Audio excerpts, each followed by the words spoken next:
The Don and Mike Show. Don Geronimo and Mike O'Meara Show. Don Geronimo and Mike O'Meara Show. Hi. Welcome to our show. The son of a beach. Hello, everybody. You got the Don and Mike Show. Coming to you live. 4 hours every weekday. From the studios of WJFK, Washington, D.C. Broadcasting nationwide and coast to coast. You can call Don and Mike anytime for free at 877-365-3636. But turn your radio down. Know who would you do calls. Don't call to play the name game. No calls to rape women. Don't ask when they're coming to your town. And don't call telling jokes. The Don and Mike Show. You have no blame. You can get it. Move to your left. Move to your right. The Don and Mike Show. The best thing you're gonna find. The Don and Mike Show. On your radio. Get into it. The Don and Mike Show. You can call Don and Mike anytime, toll free at 1-877-365-3636. That's 1-877-365-3636. They're ready to believe you. Everybody loves Don and Mike. It's the Don and Mike Show, and they'll say what they wish. Where else would you rather be than right here, right now? Ladies and gentlemen, I have many pictures of this man in my home. I've seen them. A crown of thorns. Nails on his hands, nails on his feet. You have all the stations of the cross with Phil. I do, ladies and gentlemen. You may know him as Jesus H. Christ. I know him as Bill Hochberg. Ladies and gentlemen, please welcome Rob Spiewak. Take it away, Rob. I'm Rob A. Rob Spiewak from the Don and Mike Show on WJFK, and I want to know, are you ready to help our team do a big win over the Giants today? What do you say, fans? Rob Spiewak. What do you say, fans? I say this. Phil would like to invite all of us out tonight to help celebrate Elvis's birthday. Oh, that's right. It's Elvis' birthday. Yeah. Birthday. Phil called me today. He said the first round of cough syrup is on him. Yay! Good afternoon, Mr. and Mrs. Barty and all the ships at sea. Here they are to avoid constipation. Don Geronimo and Mike O'Meara. Freedom from constipation. Are we going to read the Elvis stuff? Do you have all that today? You got it? All right. Very good. I mean, we've got a jam-packed show, but after all, it is Elvis's birthday. Always a special day on the show. Hello, and thank you for listening. Coast to coast and nationwide. Westwood One, a share of Westwood One stock, now exactly the same as a U.S. postal stamp. Wow. 33 cents. Absolutely. Phone number, same as it ever was, though. Same as it ever was. 877-365-3636. That's your toll-free hotline to the hits. And what can we say, especially on Elvis's B-Day? Welcome to my world. Oh, yes, everybody. Welcome to our world. Welcome to our world. Won't you come on in? A world of backbiting, Of misinformation. Miracles, I guess. bastards who lie to your face. Everybody hating you. F them all. That's what we say. Step into my heart. And, of course, we're talking about the people who run this station. Leave your cares behind. The people who used to run this station now running a station in New York. Right. Running the station into the ground. This is built with them in mind. Built with you in mind. Built with you in mind. And now the guys in the afternoon think we're full of crap about it. Yeah, so listen, I'm not going to waste time today like we did Friday. Mm-hmm. We quit WNEW. Yeah, okay. Don't run the show on WNEW anymore. We quit. You think you got such a great station up there? Show me something. You think you got it going on, Ken and Jeremy? Go ahead. You son of a bitch. You bastard. You lied to us. Right. You lied to us. You told us that we'd be on live within a year. Well, it's 8 months, and they ain't making that move. No, they're not going to make that move. So we're not posturing here. No. We are very sincere about this. We were sincere about this on Friday. Oh, yeah. Had a conversation today with Jeremy. As a matter of fact, just, Let's just call him now, because it's crap. Crap. What's going on right now up there at NEW in New York is crap. WNEW? Yes, Jeremy Coleman, please. Sure, one moment, please. That is a sinking ship up there. And we're jumping off. Thank you for calling 1010 Winds in WNEW FM. If you know the extension of the person you are calling, please dial it now. Dial 0, I guess. Not know the extension number and would like to dial by name, press 1. If you have a... Yeah, this is much like the station's run. Please use your touch-tone telephone to start spelling the last name of the person you are calling. For the letter Q, press 7. For the letter D, press 9. Huh? Yeah, but 2-C-O-L. There, I did it. Please select the name of the person you are calling from the following list of names. To select... Kim Bolella. No. Select... Scott Colombo.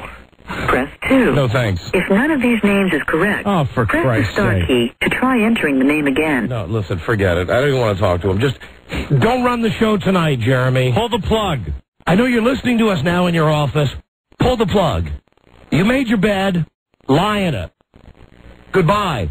And don't ever call us again, and don't ever say again, hey, listen, we got this great plan, but you guys, you got to just come 50% right now. We'll make the other 50% up to you later. Now, you lied to us. You know, F it. And Opie and Anthony are on the air today cutting us an a-hole, because let's face it, they're threatened by us.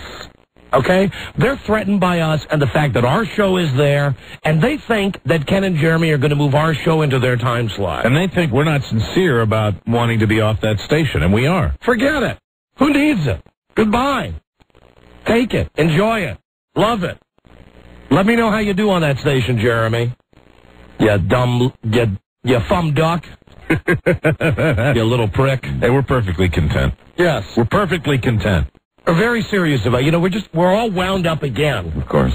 We're just all wound up again like we shouldn't be wound up about this. It's too much of a hassle. Let's just let it go. Every day it's a goddamn soap opera on that radio station. You know, it never works. It's never worked anywhere without a full commitment.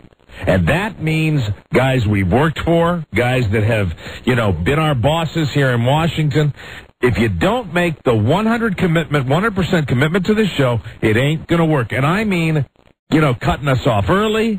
You broadcast it on an hour delay. Anywhere that happens, it doesn't work. It doesn't work. If you take the show in its entirety, you do it live, it works. And a lot of times you do that, you throw a switch, and that's it. I mean, game, set, and match. It is over after that. It doesn't work at NEW either. It can't. It can't possibly work. So, Jeremy, if you're wondering what you should run tonight from 7 to 11, why don't you just run a tape of Leslie Gold's show? Very good. Do you know what this guy did? I mean... What? Seriously, I think I was having a conversation with Charlie Broyhill today, and I said to him, if it was any other radio station that we were involved with, we would jump off the deck like we are right now. They fired the midday girl, Leslie Gold, who none of you know, and rightly so. They fired her, then they let her come back on the air on Friday to do a farewell show in which she pretty much said, F management. Anybody that's ever run a radio station, anybody that's ever been a program director, there is one rule that is above all other rules. If you're running a radio station, you do not let somebody have a last show. But anyway, having said that, they did it. More power to them. So they fire her. They can her ass. They send her back to the project. She's back on food stamps. This morning at 10 o'clock, you know what they ran? What? A Leslie Gold Best Of show. All right. I mean, talk about bad planning. Wow. Talk about not having your ducks in a row. Right. So don't run this show tonight on WNEW. We quit. We sent it on Friday. I mean, that's like the Redskins firing Norv in the middle of the season, and then they bring like a cardboard cutout of Norv to put on the sideline. Well, who could tell the difference, Mike, if they that did is that? True. That is true. And I got to tell you something about old Marty. Marty Schottenheimer, Marty with the party. I like Marty. I know we railed against Marty. I like Marty because he's not like anything we've had in 10 years. Just wait. I know, but do you know what I mean? At least he's just wait. I like Marty Schottenheimer. Just wait and see how he works with Schneider. I don't care if he has a meltdown, but at least he's going to have a meltdown. This is a guy that can make a fist. Listen, hold on. I don't want to talk about football yet. All right, I'm sorry. I like Marty Schottenheimer. I just want to finish the WNEW thing. I know. We are finished with WNEW radio. Wow. That's it. Right. Alan Limewan's probably the happiest man in the building right now. Right. You know, Alan, we're yours, buddy. we'll stay where we are wanted, where at least they run the show. And not only on this station, but on all the other stations across America. Right. That run the show live and get big ratings and big revenues. Send us a gift, Alan. You know, and like I said to Mike, I take responsibility for this. You know, because when we get together to make decisions like this, here's how it goes. I'm always the impulsive one and say, go with your first thought. Yeah. And Mike always says, wait, let's pull back and look at all the options. Right. I'm sorry. The carrot dangled in front of us to be on in New York in the largest market in the world. I just said, F it, let's go ahead with it. Let's take a chance. Well, I take the responsibility for that. I took a deal that was a half-assed deal. Yeah, but you know something? I was all for it when it started, too. I thought that this was a great opportunity. It was an opportunity that I didn't like the idea that it was tape delay, but I liked the idea that we were going to be up in New York. And, it became apparent as time went on that we were getting a following up there. And then, it just became, when they made that move to fire Leslie Gold, it was indelibly clear that we don't have a chance up there. We are not in their plans. We are filling a time slot. That's all we are doing. And this show can win for a radio station, especially an FM station. In any city in America, this show can win. And listen, they lied to us. They told us that we'd be live. They didn't promise us the afternoon show. They didn't promise us the midday show. They didn't promise us the morning show. They promised us that we'd be live. And they've lied. Hey, and let me tell you something. Opie and Anthony, seriously, we have not lied to you guys through this entire process. Let me tell you one of the things they did say to us. One of the things we always knew is that NEW had one show going for it when we came in there, and that was the Opie and Anthony show. That is the truth. And when we were talking about, not wanting to be up there anymore, that is the truth also. Those are two facts. Right. Deal with those facts. We are not BSing. We were not waiting in the wings to take over the afternoon show. No. We're waiting in the wings to take over the morning show. That's what we were waiting in the wings for. That's what they talked about it. Right. For over 2 years with us. The game plan, seriously, when we went up there a year ago and they started doing this tape delay thing, was two things were going to happen. They were either going to move Opie and Anthony into that morning slot. And then put us on in the afternoon. Or they were going to move us into the mornings. That's the way it was going to be. That was the plan. C'est la vie. That was the grand plan. But screw them, find them, F them, forget them. That's it, the 3 Fs. 4 Fs. Find them, F them, feel them, forget them. Right. That's it. In the words of Marty Schottenheimer, we quit. You stop with the Marty Schottenheimer stuff. I watched a lot of Marty Schottenheimer over the weekend. So anyway, we're off that station. And God damn it, don't run this tonight. Don't run this show tonight on WNEW. This is not posturing. This is not structuring. And for those of you at WNEW listening to this on tape delay who don't think that we got the balls to do it, we've quit plenty of other gigs before. This gig is not doing anything for us right now. Means nothing to us. All it's done is in essence, effed up our show. Right. Because we've had to always think about being on time delay and being on to New York and not mentioning stuff like 3:22 p.m. in the East Coast and 12:22 p.m. if you're listening to us on the West Coast. Amen. Because it ain't nighttime. No, screw nighttime. On the East Coast, it's the afternoon, and on the West Coast, it's the middle of the day, and in the Midwest, I don't know. And when we were out in Indiana, we really didn't know. Right. No, yeah, because Indiana they never changed the time. It's totally effed up. But that was another one of the stations that we quit. The station in Indianapolis, when we just said, you're going to F the show, because remember what they were doing there? We walked out of there because they were screwing with the show as well. They were screwing with the time of it. They were time-shifting the show. So they did something. I forgot what they did. It was totally... I remember what they did. They would run the show every day. They would take an hour from the previous day and run it from 2 to 3 at the beginning. Then they would pick the show up in progress. Oh, God. And run hours 2, 3, and 4. So, it made no sense. So for those of you naysayers listening to us right now on the satellite at WNEW, and I know that you're all crouched around the desks listening to this. Rob, did you just blow your nose? I'm sorry. Rob, I swear to God, it sounded like somebody was starting a weed whacker in the back. He's crying, Mike. Rob's crying because of New York? He's crying. He enjoyed our trips up there. This is not the first time that we've quit some cherry gig Yeah, I mean, this is just ridiculous. It's ridiculous. We want to win. That's the bottom line. And furthermore, I hate the fact that we were being accused of being insincere about this, though. That we're posturing or something like that. We're not. We quit. Take the show off. Take the goddamn show off, WNEW. And furthermore, my next call will be, this is going to be a call that pains me to make, but I will make it. You know that part you were saying before about your impulsive decisions and things like that? Yeah. Your impulsive decisions. This is one that I would tell you to. I know you're going to talk about it, but I'd wait on that one. There are a lot of phone calls you can make in that city. There are a lot of phone calls. Hey, be realistic too. I am being realistic. There's no. I mean, why? Because I guarantee you that wouldn't happen. I guarantee you that wouldn't happen. There's no way that happens. Why? Because of that station. Because of which station? Because the station he's on? Yes. I mean the station with the program director we're talking about? Yes. No. Don't you get it? That suddenly we become allies. You mean that guy and that guy are going to be our allies? Right. Jesus. Hey, weirder things have happened. I know weirder things have happened. Weirder things have happened. Business. I just want to say one more time. I just want to say that guy and that guy are going to be our allies. Yeah, like it was when we came over here. Could be. Well, we've lasted 9 years, haven't we? Yes, we have, but we do not have we've never had an ally. Okay. I'm just pissed. I'm pissed off. I'm goddamn pissed off. I know you are. Don't run this show, Jeremy. We quit. We're done. We'll take our 1.3. Yeah, we got our New York ratings today. We were up. Up to a 1.3. Oh, slow down. Smoking. Slow down. New York, you've responded. You like the show 4 hours old. Right. F it. Hey, we're not moving backwards, though. I mean, that's important to point out. Yeah. We see even with that, with being hamstrung. We doubled the ratings that they had when we took over that time slot. Yeah. Right. But we want to quit.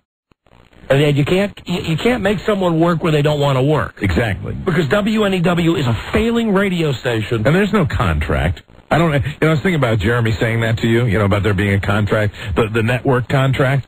Yeah. Right, like he signed it. Right. Yeah.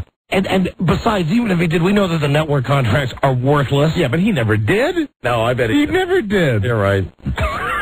I'm sorry. Just F him. Yeah, really. I mean, F him. Go ahead, Jeremy. Made the biggest mistake of your life leaving this cushy gig at JFK. Amen. Goodbye. I read about you getting fired in the trade magazines. Goodbye. Worthless little prick. I hate that guy. I hate Ken. I really do. He let us down on this, too. Yeah, they both did. They both got hit. They went up there. They got their gigs. We're left behind. They don't want to deal with it. Good. Fine. They want to win. They don't want to win, I guess. Right. Well, they're afraid to win. Yeah, they're afraid to win because if they win, Yeah. They're afraid to take the steps that WNEW needs to make the station a winner. But enough about that. Okay? Yep. So that's it. And listen, we only just went on with this because, 2 seconds before the show goes on, some guy from New York calls us up and says, "Hey, Opie and Anthony are cutting you guys an a-hole today." It sounded to me when we listened to it like Opie and Anthony are saying that they don't think we're sincere about wanting to be off that radio station. You don't think we're sincere? I think Opie and Anthony thinks we're just sitting there in the tree waiting for them to get fired, and that's just not true. No. No way. And as a matter of fact, when they do get fired, we won't take that gig. No. So F them. WNEW is off our resume. That's it. Screw it. Okay. Now, on with the show. On with the show. Every day's a different event. I still love it, even when we're bitching and complaining. I still like doing this. I've never been around a more effed up company than this one. Yeah, but it's always something, isn't it? Isn't it always something with these idiots? Yes. We just plug along and do our jobs, get good ratings. Have an occasional brush fire, but other than that, we do real well. But we get kind of pooped on. We really get pooped on, and I'm not quite sure why. Here's why. Because we're the only guys in this goddamn company, when they ask us to do something, right, we do it. We do. When they come to us and say, "Listen, don't talk about," I know we made a big deal about, Howard Stern, that we're not allowed to say his name, but generally we've had a truce with that bastard for the last 9 years. Absolutely. We've lived up to the truce, and so has he. When they say to us, "Don't talk about this internal thing in the company because that's bad," we don't do it. Right. They want us to go out and make these goddamn BS appearances. We do it. But you know what? I get the feeling we're the only guys in the company that do it. Yeah. All the other guys in the company, and I guess we're the dopes. Well, we always did it because we think if we do it, down the road somewhere, they would, say, hey, you've been good company guys. Here you go. You've been successful. Here you go. Well, there's never any here you go. It's just, that's just the way it is. And everything seems to have really come ground to a halt when that skinny little guy got more power. Jeremy? In my opinion. Yeah. I don't think Jeremy likes us. I don't think he's ever liked us. And I just think the last thing in the world he wants to deal with us is up in New York Live. I think that's it. I think, I'm trying to think, are they afraid of winning? Yeah. I think as long as it's not a morning issue, they're not afraid. He doesn't want to deal with that. So listen, we quit. That's it. And this company can just kiss my ass. We'll just ride out the last couple of years of our contract and continue to do what we've done. Do a great show every day, get high ratings, make tons of dough for this radio station. Right. And all the stations that we're on. But beyond that, I do believe that here in Washington, we are appreciated. I get that vibe. I get that vibe that right here, we're appreciated, and there are lots of stations in our network, lots of our affiliates that appreciate us also. Not all of them, not by a long shot, but there are enough of them that it satisfies me just fine. There's more that don't than do. Yes. But that's okay. Yeah. That's okay. I mean, there are ones that we're extremely successful on that don't. That would just as soon have us not successful and get rid of us. KHTK comes to mind. KHTK hates us. Management of KHTK can't stand us. I mean, but they keep us on because we're successful. Yeah, they can't get rid of us. And that's the situation. That's great. Jeremy doesn't want in New York. He knows if he put us on live, we would be successful, and there'd be nothing he could do about it. Right now, he's got the power, He likes it that way. Good. Well, screw him. Screw him sideways. That's it. Seriously, don't run the show tonight, Jeremy. Yeah, I think it's time. Just pull the friggin' plug. So we don't have to worry about it anymore. We don't have to think about it anymore. We don't have to talk about New York anymore. Well, there's a way we could guarantee they weren't going to run the show tonight. Howard Stern. Howard Stern. Howard Stern. Howard Stern. Howard Stern. Howard Stern. They edit it out when we talk about Howard Stern. So if we talk about that, then they can't, they can't run the show. Howard Stern. Howard Stern. Howard Stern. There you go. Howard Stern.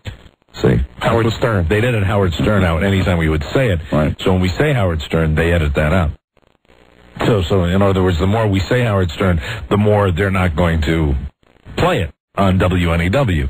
WNEW, the station that's afraid of Howard Stern. That should be, something. They should send someone into a studio, and they should have them record that.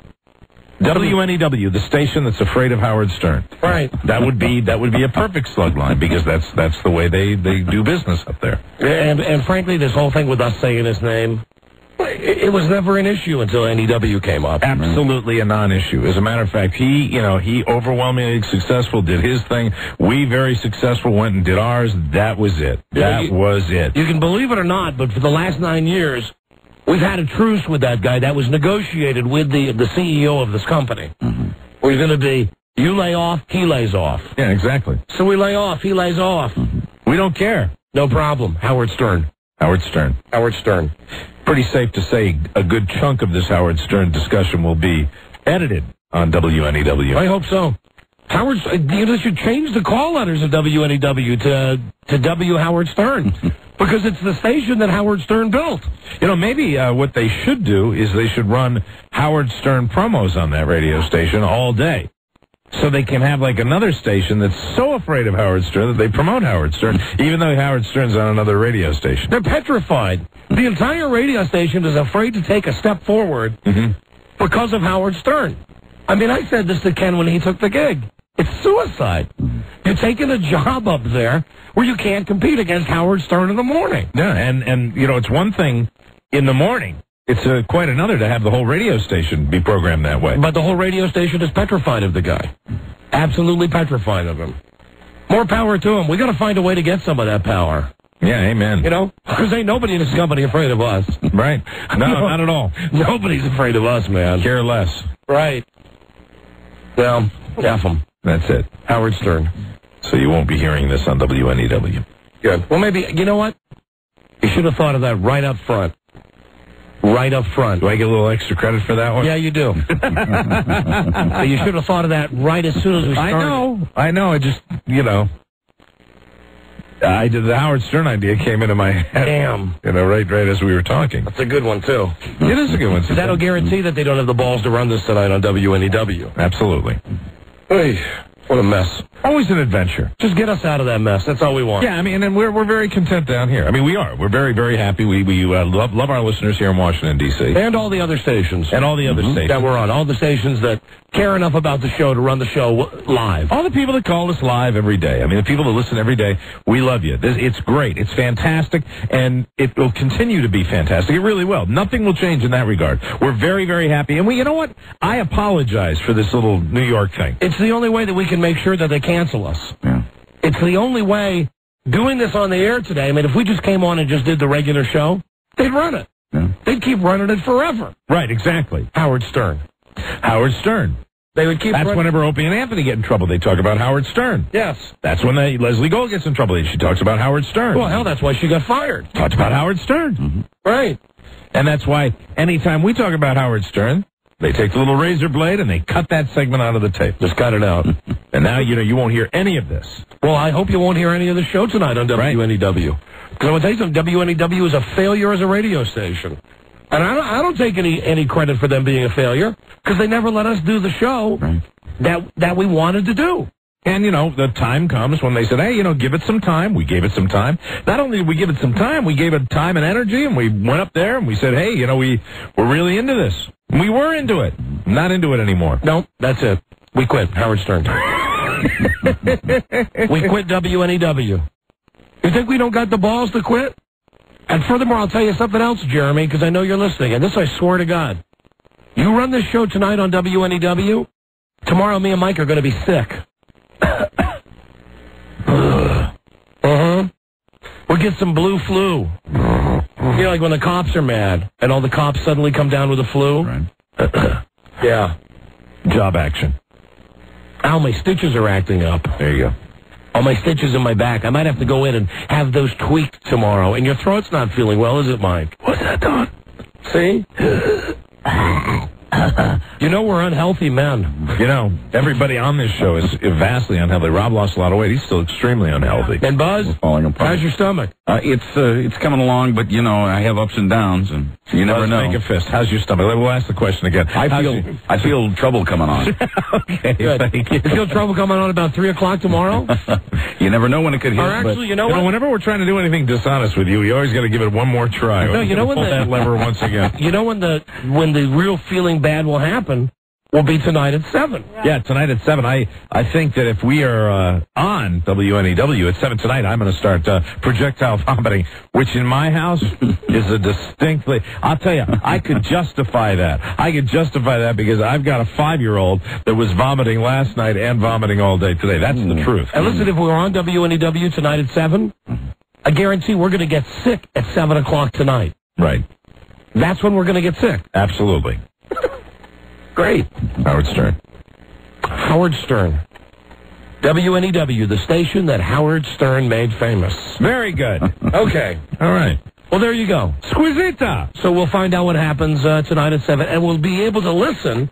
See, because we got a button here. Alan, we're rocking. I know you are. And when I was living out there, before I was asked to remove myself from the island of Long, Opie. See, that's WNEW. Mm-hmm. We got a feed, so we'll be able to hear tonight at 7 o'clock. We'll know if they run the show or not. Beautiful. And if they run the show tonight, I'm sorry, everybody who depends on this show every day on all the other great stations. We won't be here tomorrow. We'll be sick tomorrow. We'll be sick until they take the show off WNEW. Hey, Mike, let me just stop and play a quick tape here. WJFK is Howard Stern. And if this girl would be happier with her breasts, I say it's wrong. she feels that you need breasts to be successful. Elective surgery shouldn't occur when they put something into the body till 18. And I know what you're saying. Psychologically, a young girl can be really damaged. She doesn't have boobs, and everyone's making... There you go. What do you think of that, huh? There. That won't be on the air. How you like that, Jeremy? Out of the way. No. Just take us off. You know? Put us out of our misery. And better yet, Jeremy, call us and let us know you're going to do that. I'll tell you so what, we know. At oral sex. Listen to the Howard Stern Show mornings on WJFK. Yeah. Call us now and let us know. Otherwise... Stomach buzz? Yeah, it's hurting a little. Rob, how are you doing? I've got the worst cold I've ever had, and it's not getting any better. There you go. Jesus Christ. What a mess this is. Hello, Don and Mike Show. Hello. Hello, you're on the air. Hello, Don and Mike. Yes. You hear me? Howard Stern. We are here, Howard Stern. Hi, what can we do for you? Hello. Hi. Oops, I'm sorry, I had the buttons in the wrong position. Hello, you're on the air. I'm still here. Hi. Take this job and shove it. Now, this element of the job, we have a job that we truly enjoy. Right. But in New York, I don't even want my phone call played back in New York later because you guys are much more talented than Howard Stern. Well, you've just assured your phone call won't be broadcast. Okay, and another thing, too, segue into Elvis. Yes. You played a tape where Elvis is pissed off. He's on stage and he's cussing about someone who works at the hotel casino that said he was strung out on drugs. Oh, well, we're going to play that today. He said, I'll rip the SOB's tongue out. Yeah, by the roots. Yes. Yes, we're going to play that on All right, I'm going to be recording that. Howard today's episode. Thank you. But not to be played back in New York. Why? Because Don and Mike are much more talented than Howard Stern. Thank you. Bye-bye. Really. Bye. Hey, yeah, Broyhill. I love it when a listener gets it. Hey, Broyhill, you just came in here with that big ass-eating grin on your face. Why don't you get a hold of the gerb and just let us know that he is in fact going to yank the plug tonight.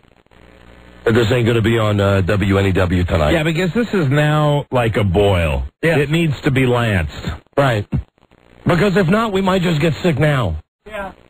I'm not feeling good right now. I tell you, something's inflamed, and I'm not even going to tell you where it's inflamed. I'm woozy. But are you woozy? Woozy. Is yours inflamed below your belt line? I tell you right now, there's inflammation from my buckle down to my kneecaps. I must have got it from you. There you go. Because I got the same thing. I scratched it, and the doctor said not to scratch it. Oh, and we were holding hands before the show today. Yeah. When we were having our pre-show prayer. The prayer that we have, the circle of prayer when we take one knee. Hello, Don and Mike Show. Hello. Hello. Hi. Why don't you guys play Howard Stern in the background, and they won't play you back. And I'm glad you guys are doing this rather than the Elvis stuff. Well, now, hey, listen, F you. We love Elvis, and we're going to do the Elvis show today. Hey, F Elvis, all right? No, not F you, not F You Elvis. and Elvis. Oh, blasphemer! Say hello to your mother for me. Blasphemer, and now Mother's brought into it. Hello, Don and Mike Show. Hey, guys, how you doing? Hey. Hey, I got a couple of things to say first, but first, Mike? Yes. Are you going to miss visiting that kiosk? Yes, I am. I got a couple of things. You know, Howard Stern visits that one, too. Does he really? Yeah. Yeah. I just want to say, fight the power, guys. It's good. We know we're sure your call will not be broadcast, sir. That's good. Thank you. Hello, Don and Mike Show. Hi, I just would like to say that I used to be a fan of Howard Stern until I found you guys. You're great, and please don't be sick tomorrow because I won't be able to cook dinner, I won't be able to drive home. Well, listen, our health tomorrow depends on Dr. Coleman. Dr. Coleman can lance this boil, and everything can be fine. That's it. Just take the show off. And, you know, furthermore, I want to tell you something else. If Dr. Coleman had an ounce of control over anything that went out over the air on NEW, we might have been able to come to some kind of compromise with him. Exactly. But I'll be damned. I'll be damned if we're going to, turn on the satellite today and hear Opie and Anthony cutting us an a-hole for all of New York City, saying that they don't think that we mean what we say. Wouldn't have said it if we didn't mean it. No, what's the point? Please. All we need is a simple spoonful of Dr. Coleman's soothing tonic. A Dr. Coleman tonic will take care of this problem. Right. Because, I think you've said it a couple of times. It's just on the mind, and it's unnecessary. Yeah, so we just want to make sure that we're done on that station. Go ahead and ruin your career, Jeremy. We don't want our names attached to it anymore. And, this is, not to say for anybody that's listening now live and has people that listen up in New York City that we would not want to be on in New York City. We still very much want to be on in New York City. I'm going to make that phone call. Oh, God. So I'm going to make that call. All right. To those two guys. Hello, Don and Mike Show. Don and Mike. Don, how you feeling? You know what? I'll let you know. Okay. Mike, how you feeling, Mike? It could go either way. The inflammation could go either way. It could clear up, or I could just develop a severe staph infection. Scratch a little harder, and I think you might get a little bit better infection. Hey, can't you loop subliminal messages to Howard Stern in the background of the show? Listen, all right, listen. Hold on a second. Everybody's trying to figure it out now. Okay. Hey, Mr. Helper. We've worked past that. We noodled through that one already. Okay? I mean, I don't want the show to be a goddamn ad for Howard Stern, okay? I mean, we do have our dignity. Yeah, we have our dignity. We're doing this simply as an exercise. As a way to make sure that this segment won't be heard on NEW tonight. But I don't want to run any of the show tonight. Hello? Hello? Rerun Leslie Gold. Here. That's a great idea. Hello? Don and Mike. Yes, we are. Man, I'm glad you guys are on the radio. And F. Howard Stern. All right, thank you. All right, well, everybody's offering up their own little bit of support for us. Yes, absolutely. And meanwhile, we just want to have it out with good old Doc Coleman. Yeah, we just want to be done with that. Where is D.C.? We're trying to find out now what the deal is. Where does he hang his shingle these days? Where's Doc Coleman? Medicine man. Did you talk to Dr. Coleman? Yes, I did. And? He said the show will never be on again in New York. Hey! Oh, no. The show will never be on again at WNEW. At WNEW, right. Yes. Very good. Thank you. Very good. But you also believed him on everything else. About what? You also believed him on all the other things you said about New York, so... Well, if he runs the show tonight on NEW... We won't be coming in. No, I understand. I told him that. That we'll be sick. Right. Tomorrow. He said it won't be on tonight. I said, in any form, best of or live. Right. He said, well, I had planned on running the best of. So I said, no show at all in any format. So it's not going to be on. Okay, good. All right, well, then we can end this. Good, we're done. Then it's done. Very Thank good. you. And furthermore, being as we got it on the satellite, we can just monitor every day. And every single day at 7 o'clock, we'll do the check at WNEW to find out if they're running the show or not. It was an experiment for us to see if they were sincere, and they have proven themselves to be insincere. Yes. So thank you. So that's it. Let them now. Let them now patch it together all the more. Go ahead. Try it without us. Good luck. Thank you, Dr. Coleman, for your soothing suppository. Fantastic. Doc Coleman, medicine man. I'm feeling much better now. How about you, Mike? I feel fantastic since I've taken Doc Coleman's headache powders. I really do. I haven't even had a chance to play you my great Show Me Something commercials. These are great for anybody who's an NFL fan who watched some of the games over the weekend. They were running promos. We have our own version. Oh, they've been running these for the last month. God damn, they're driving me crazy. Mr40.com. Lord, Mr. 40, you have shown me something hot. They just out here chilling. Everybody was just chilling, you know. Good God, Mr. 40, it's 2001. You got to show me something more. Right. Don and Mike live at the Super Bowl. 3 weeks from now, they will show you something. Yep. That's my favorite part. Right at the very end, they will show you something. Here's the Tom Gavin one. This is my favorite. What's up, guys? Tom Gavin, you're a monster. You have shown me something. Tom Gavin, it's 2001. You got to show me something more. Okay. Jesus Christ, I'm going to say, John and Mike live at the Super Bowl. 3 weeks from now, they will show you something. Yep. Wow. And hold on, the one for Dennis, equally good. Hello, can you hear me? Dennis Murphy, you have shown me something. Dennis Murphy, it's 2001. You got to show me something more. Hey, how you doing? John and Mike live at the Super Bowl. 3 weeks from now, they will show you something. Yep. Hey, on the Dennis Murphy promo, there was Tom Gavin. Oh, Tom's on the end of all of them. Is Tom on the end of all of them? Yep. Okay, the one more, the Homo Joe one. Yeah, Don, I'm like Homo Joe here.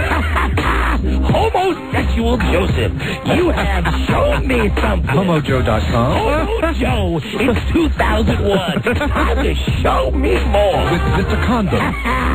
John and Mike live at the Super Bowl.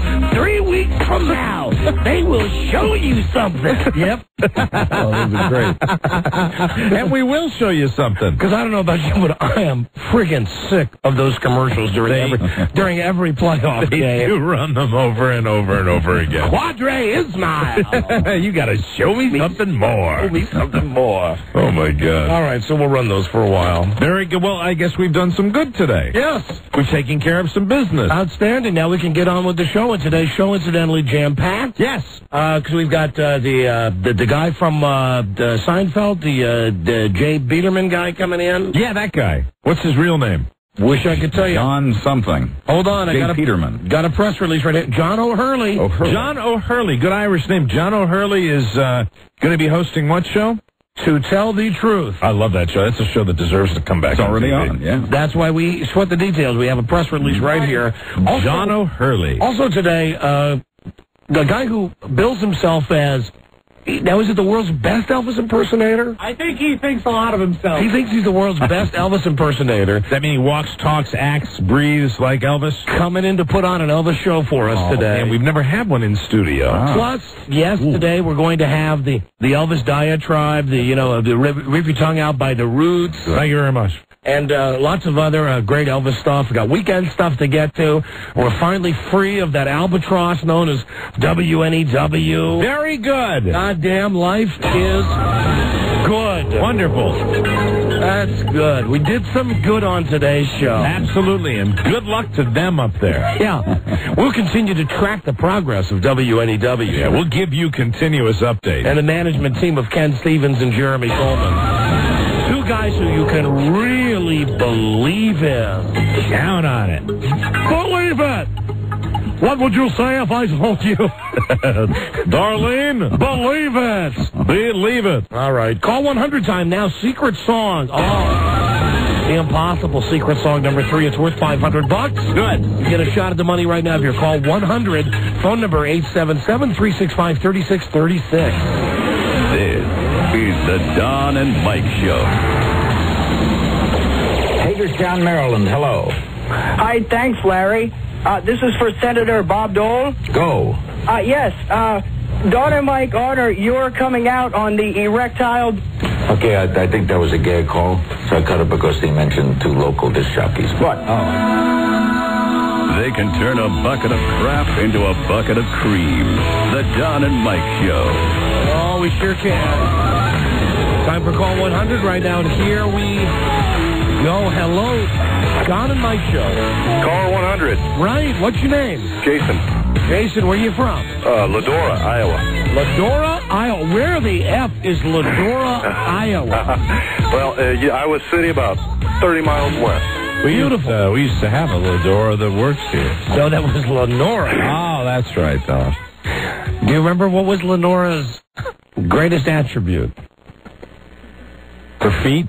Her crotch. Oh, that's right, absolutely. Don't you remember that day she came in here and took her clothes off? Yes, that's right. And do you remember who was getting naked with her? Because it was when you were trying out strip trivia. It's a lovely picture if you think about it. Who came in with her? It was her and Earl Merton. Earl Merton. There you go. And I think you got Earl down to his short sleeves. Absolutely. It looked good. Voices from the past. My friend. Oh, Jesus, what's going on here? You won the Outer Limits prize pack. Sweet. Still the Outer Limits. Isn't Tammy back from vacation? Maybe she's taking a little longer vacation. Oh, I saw her today. Is Tammy here? Yeah, she is. Tammy, new prizes, please. Not that you've not won just a cherry prize, sir. Oh, sweet. I'll take what I get. The Outer Limits is back. Sit back and experience the unbelievable. You know what's unbelievable? The fact that the show is on at 1 o'clock in the morning on Fox. Sunday mornings at 1 a.m. Wow. There you go. And they're doing a promotion. The Outer Limits, new stories, new stars, new season. Okay, now you go for $500 with Secret Song number 3. Are you ready? Yes, I'm ready. We'll play you the clip from the song that has been digitally enhanced. This is a tough one. Please don't answer till Mike sings like Robert Goulet. Wish you Godspeed. Caller, name this secret song.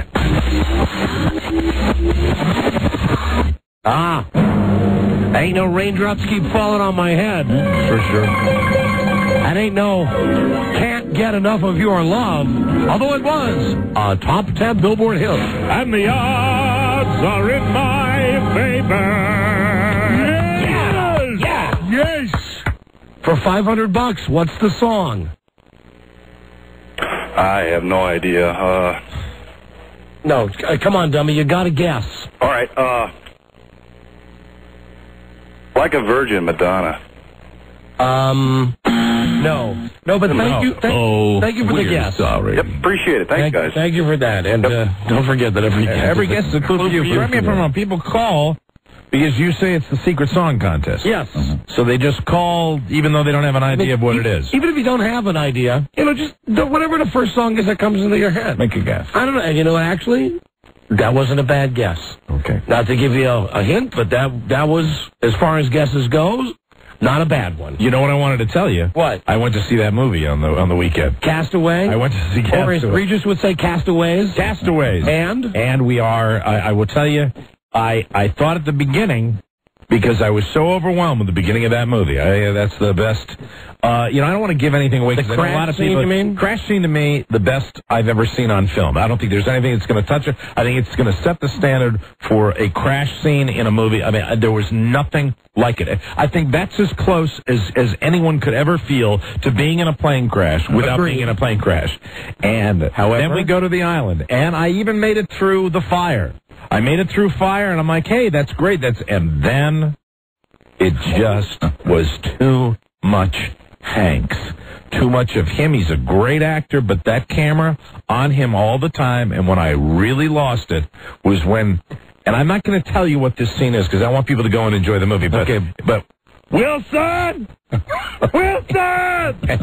Wilson! I know. How many times do we have to hear that? How many times do we... Well, I mean, at that point, I'm like, okay, we get it. We get it. His little ball is floating away. The great Bob Zemeckis and Tom Hanks, what they're doing for us little brains is they're illustrating the fact that Tom Hanks is cast away. Right. He's alone. He could spend an entire day on the beach screaming for his volleyball to come that was back. when he's out in the water, and it got away. And it's like, I mean, how many times? Oh, because it got away before he got out of the water. Away before, when he got mad and But the one that really, because that was the first time we had that, and then when we went through it a second time, and really, I mean, I'd go to the movie almost again to see that crash scene. I really would. That's how much I enjoy that. But I will tell you this. But overall, no, I can't give it my endorsement. I cannot, because simply it's just, he's a fine actor, but he's not that fine an actor where you couldn't have shaved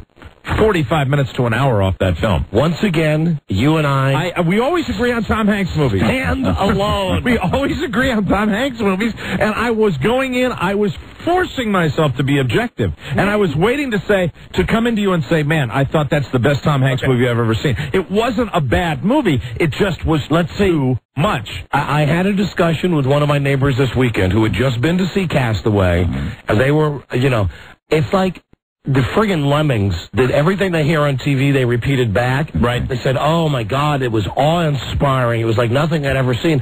And I started the same diatribe that you did, the same one I did last week, virtually the same. But she's like, God, damn, this is boring. It's slow.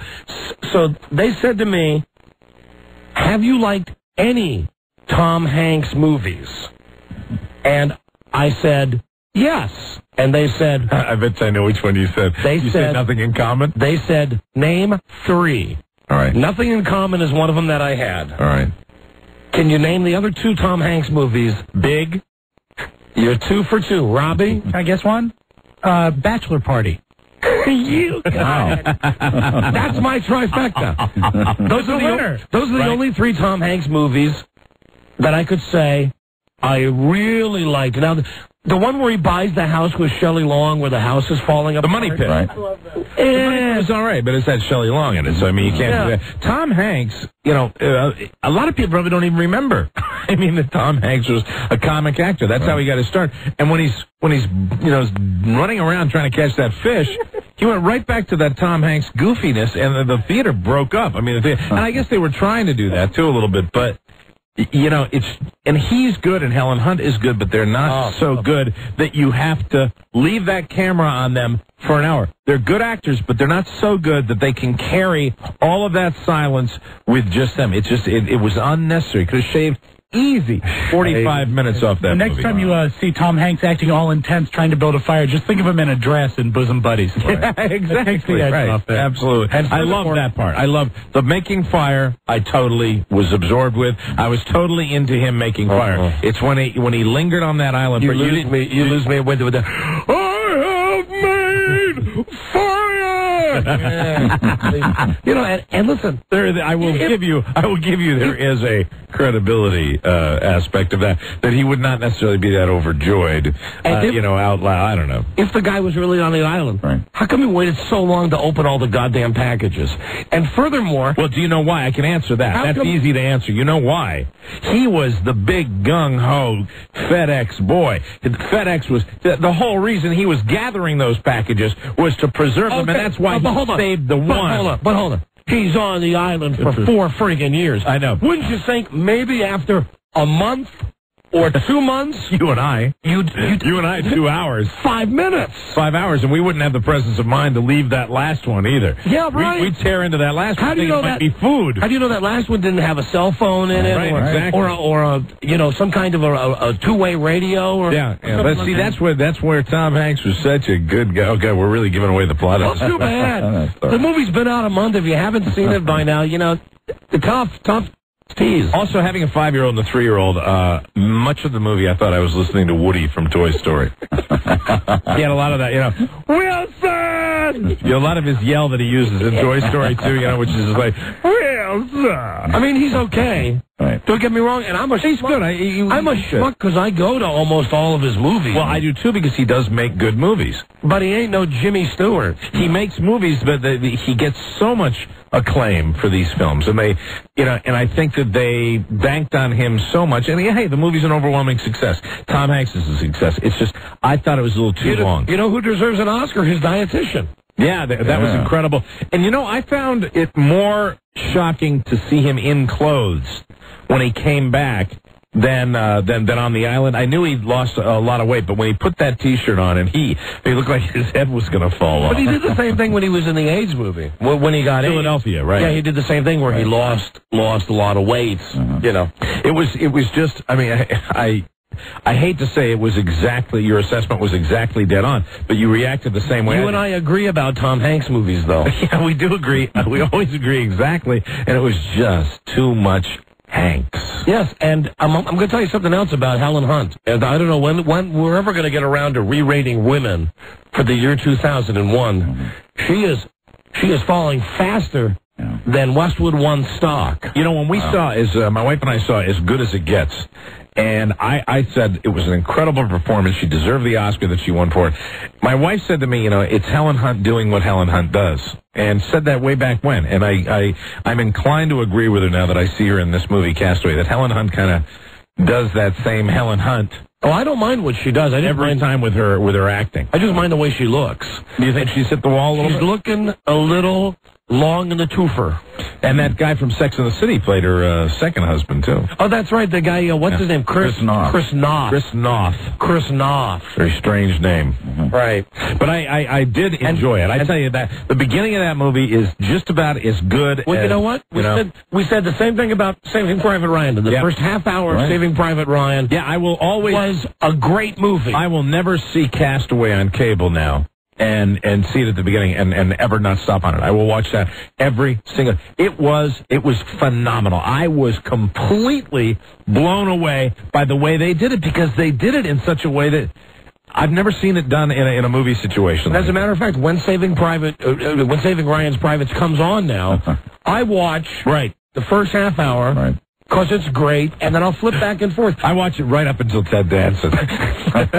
You are just reading my mind today. And not because of Ted Danson, because that scene where the wall comes down and all the Germans are on the other side of the wall is an awesome scene. That is the point of no return for me. Yep. When I realized that it's Big Frankenstein had Ted Danson. Oh, and did you see him on the People's Choice Awards last night? No, I watched a little bit of the people. I saw Leah. Did you see Leah on the People's Choice Awards? I couldn't stay with it. Leah screwed up bad. Oh, no.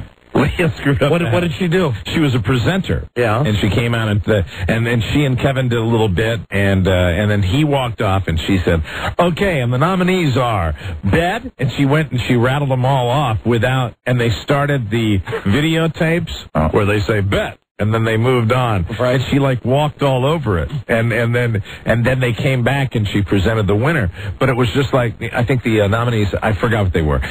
Bet, another movie, another TV show, and another one. And she dove right in, and they overlapped her. You're supposed to pace it so that or you're supposed to say, "Here are the nominees." Oh, and then they got a guy on tape who goes, right, Bet, right, Caroline in the city, or she's on tape. I don't know, but she kind of she had a little fluff there, and I don't think she was nervous. I don't know what it was, but Kevin was there with Army Archery. Hey! Did you see the open? No, I didn't. No. Kevin's manic open on that? No. Not that funny.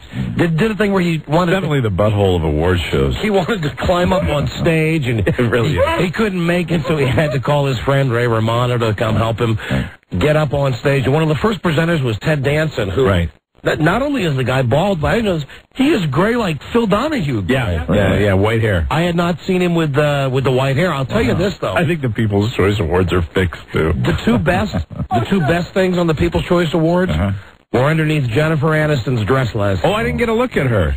Oh my God! Midway through it, is she hot? Here's why I know the people. I think you may have said this before. The reason the People's Choice Awards are fixed. You see Mel Gibson sitting in the audience. You know he's Julia Roberts. Win. You know that they're going to win. Right. They're like the Bobby Poe Award. The only thing was, they had Sandra Bullock and Julia Roberts they were both there, and I forgot who the other. Hold on, but you know what? I had that discussion with Frida, and I'll tell you why. Okay. Because you knew Julia Roberts was going to win. That's the only way you get her there. Yeah, absolutely. Sandra Bullock has a movie out that's tanking right now. Okay. So Sandra Bullock's people say to her, right, no one's going to go see Miss Congeniality, but listen, you're going to be on TV for 3 hours tonight. And Meg Ryan nowhere to be found. And Bullock presented. So she did really present. kissing up trying to get some business. Yeah, it was funny, though, because when you see Mel Gibson, as soon as I saw Mel Gibson, I'm like, what is Mel Gibson? Well, of course, he's nominated, and he's going to win. However, Mel Gibson was the obvious choice in that category. And, those fags from NSYNC in the front row. Yeah, exactly. Gee, I wonder if they're going to win or not. What is the deal with that award show? Is that's the first one of the season? Who are the people? Who are these people? Who are the people who vote for the People's Choice Award? You could have gotten online and done it yourself last night. You could have voted online, and at one point, right before 11 o'clock, they did a little scroll across the bottom of the television that said the voting is closed. So you could vote for your favorites. But I mean, the actual awards, though. The actual awards are done by Gallup. The Gallup organization gets the 3 nominees, and they have the nerd boy, explain that. Did you see how polished he was? Hi, I'm Joe Blow from Gallup. The Gallup organization picks out, it's your choice. These are your people. Yeah. I couldn't stay with it. And old Kevin, I root for Kevin, and I root for Leah, and that was just like the trailer park of award shows. I had to go back to The Sopranos, except it was the one where Tony has the dream about the girl with the big boobs. Oh, really? Who's watching the next door neighbor's house. They've run that into the ground. The only good thing about that one is it's the one where he gets shot in the ear. Cusimano's house. Yes, and then his mom comes over. Right. And Uncle Junior comes over.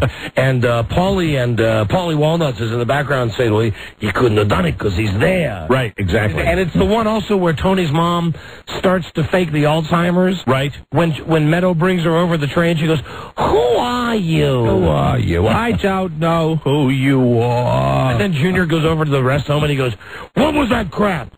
Your son doesn't get killed, and now conveniently you don't remember Meadow? Yeah, exactly. That's when she goes into the defensive crouch. Yeah. Thing I hate about that episode is there's never any payoff with that with the big bosom girl, that lady, and that's all I thought about watching that episode. Right. Is that Tony was eventually going to have a tryst. Not that I want to see Tony in a... No, but I did want to see that chick naked. And you got that with the Italian lady when they went over to Italy.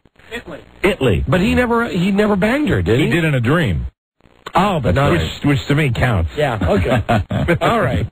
Gotcha. Yeah, People's Choice Awards, they suck. Hello, Don and Mike Show. Hey, Don and Mike. Hi. Hey, when I was on hold, I heard you say I was going to call you about on Jennifer Aniston. Oh, my God. She looked absolutely gorgeous last night. Is Brad Pitt there with her? No. No, but she said something about it. I think she's looking better and better. I don't know. She's... Christ, I didn't think she was that gorgeous, but looking at her last night, she is... When she walked up in that black dress, I know she wasn't wearing a stitch of clothes underneath that, but the way that dress was hanging on the cheeks of her ass. She had low cut, each breast pronounced. Yeah. It was beautiful. Enough of a V cut so you could... It wasn't just cleavage. I mean, you could see how each of those beautiful breasts was hanging. Oh, fantastic. Oh, fantastic. It was a sight to behold. She's so hot. She might be number one on my list this year. And she, I think, still has... I think her best stuff is yet to come. I think you're going to see her in a lot more feature films. Hello, Don and Mike Show. Yeah, hello? Although I'd like to say for the record, I think her husband is beautiful also. He's a very pretty man. Brad Pitt is almost as beautiful as Jennifer Aniston. Yeah, and they're going to have beautiful children when they decide to have babies. They will. Hello? Yeah, what you were saying about the award shows, they're not fixed, but the stars know who's going to win, and that's how they get them to show up. Of course, why else? Well, that is fixed. What's that? Well, the voting really counts, though. No. How can it be? If the stars know who's going to win, they bill this as the People's Choice Awards. You vote on the internet during the broadcast. Right, but during the broadcast stuff is phony. It's all known in advance. But no. But listen, the stuff that was done during the broadcast is not the same as the awards that the Gallup poll people did. Correct. The real awards. Those are knocked down to 3. What I'm saying is they come out and when they say, we are going to give you the results, you're voting right now as we speak. The Gallup organization has come up with the 3 nominees, but we're taking your votes right now. And that doesn't count. And you're that's where it's fixed. Right, and if you would watch how these shows are made during the breaks, these stars just come right before they get called up on stage. Yeah, and how convenient was it that a lot of the shows that were nominated were CBS shows? Yeah. I used to work for one of these award shows, and that's the only way we could have gotten the stars to show up is we told them who won. Of course. And they came. Of course. You think you called Julia Roberts up some night and you say, hey, you want to come to the People's Choice Awards? I think the only award shows that probably don't do that are the Academy Awards, the Emmys, and the Tonys. But even those, the stars only show up for the segment they're concerned with, and you've heard about the seat fillers, right? Who fill the audience in the meantime. Exactly. Hello, Don and Mike Show. Hey, buddy. Hey, buddy. Hey, I was wondering, did you watch the, I know you just said you flipped back and forth. Did you happen to see some of the credits of the People's Choice Awards? No. Who watches the credits of the People's Choice Awards? I was just watching them flip down, and it said one of the producers was John Piscopo. John Piscopo or Joe Piscopo? Yo, mama. Oh. We're going to let that one go today. So long since that's been done. But such an idiot. We'll let that one go today. Oh, my God. We've had enough screaming today. Piscopo, we have been nailed on. A million times. That moron. Hello, Don and Mike Show. Which moron? The moron who called her Joe Piscopo? Both. Hello? Hi, you're on the air. Thanks. Hi, guys. And Mike, I want to say, first off, great job on Low Budget Jeopardy with Sean Connery. Thank you. That's very nice of you. Thank you. You had that nailed. Every time I saw Sean Connery, I went to a traffic this weekend, and he was in a trailer, and I just sat there chuckling, and my wife's going, what are you laughing about? She goes, oh, Don and Mike. Thank you. That's nice. Yeah, I appreciate that. Yeah. Anyway, did you say anything about traffic? Did you guys see it, or? Yeah, did you get a chance to see it over the weekend? It was awful coming in today. You said you were going to see it over the weekend, didn't you? Nah, we ended up, because I had Dr. Crap, we ended up not going. You know, there's a Catherine Zeta-Jones factor now in those movies that if I say to my wife I want to go see Traffic, and I want to go see Traffic because I just want to see the movie, but because it has Catherine Zeta-Jones in it, I get the look that indicates, I said, hey, Traffic, we ought to go see Traffic. That's got Michael Douglas, Catherine Zeta-Jones. As soon as I say Catherine Zeta-Jones, I get the look that's like, but isn't she? That's why you want to go see it. I know she's pregnant in real life, but doesn't she play a pregnant lady in Traffic also? She is, and her boobs are real big, too. Oh, my God. Man. And low-cut stuff, because it's all done in... I don't care about that. I just want to see a good film. Yeah, well, it isn't. I didn't think it was. Didn't Charlie give it 3 porcelain dolls? Not me. I want to see big, milky breasts. Don, why doesn't Brad Pitt knock Jennifer Aniston up? Can you imagine? Oh, my God. Tia Leone with her boob job. Well, it was a weird show. All right, thank you, my friend. Okay, bye. Now, we were going to go to the movies, and then, football was on. Wilson! Wilson! We were going to go, and then Frida said, when do you want to go to the movies? And I said, well, gee, I don't know, because the games meant so much to me, and the games on Saturday sucked. The game yesterday was good. The Baltimore-Tennessee game was good. Right. And the Giants game, although I was happy the Giants won, right, was boring. It was boring. You know, yeah. There was never any doubt. And listen, did anybody out there keep track of how many times Pat Summerall said, "I beg your pardon"? You know, I'm sorry, but Ron Dane and Tiki Barber, there are two guys that could not look.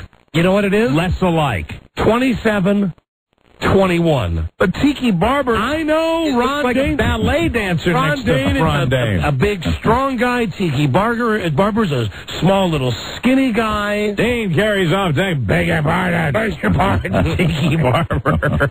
How many times? And he even said, "Beg your pardon." What was the one at the end of the game? I was talking with Rob yesterday on the phone. Even Rob watches football now just to hear how many times Pat Summerall's going to say, "I beg your pardon." Beg your pardon. Beg your pardon. Beg your you pardon. got it? Didn't he say, "I beg your pardon" about the sandwich? They kept going back to that big sandwich that the guy had in the stand. He said, "I think I could use one of those, beg your pardon." You know, speaking of that, I'm trying to think. Matt, I'm sorry. No, not Matt. I'm John Madden. John Madden. When they had that guy's shirt up, the fat guy, the lineman Parker for the Giants, I forget what his first name is. The offensive guy that got hurt. Guy that got hurt for the Giants. And Madden said, "Hey, there's a body." And then Pat Summerall, they go to a shot of him, and Pat Summerall, you just hear him start laughing because he knew Madden. You know, Madden is so acutely aware of what's going on over that magic box, and they show this guy, and Madden goes into this thing about another player seeing him in the shower and seeing that body and saying, "Now this is a guy. How can he play football? He can play football because he knows how to play football, but that's not a body that you'd expect to be in athletics." I think that's the difference between those two guys. I think that Summerall's such a phoebe.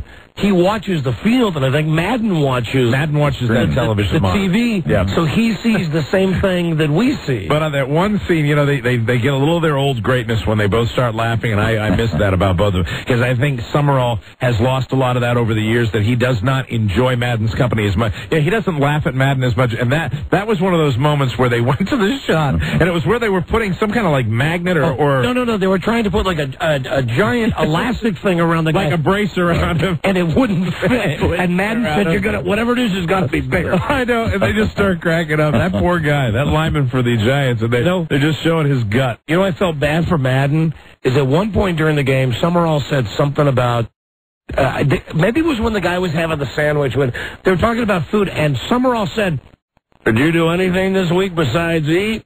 Yeah, you know, that's the curmudgeon-y. And I wait for Madden to come back and go, "Did you have any pills and booze this weekend?"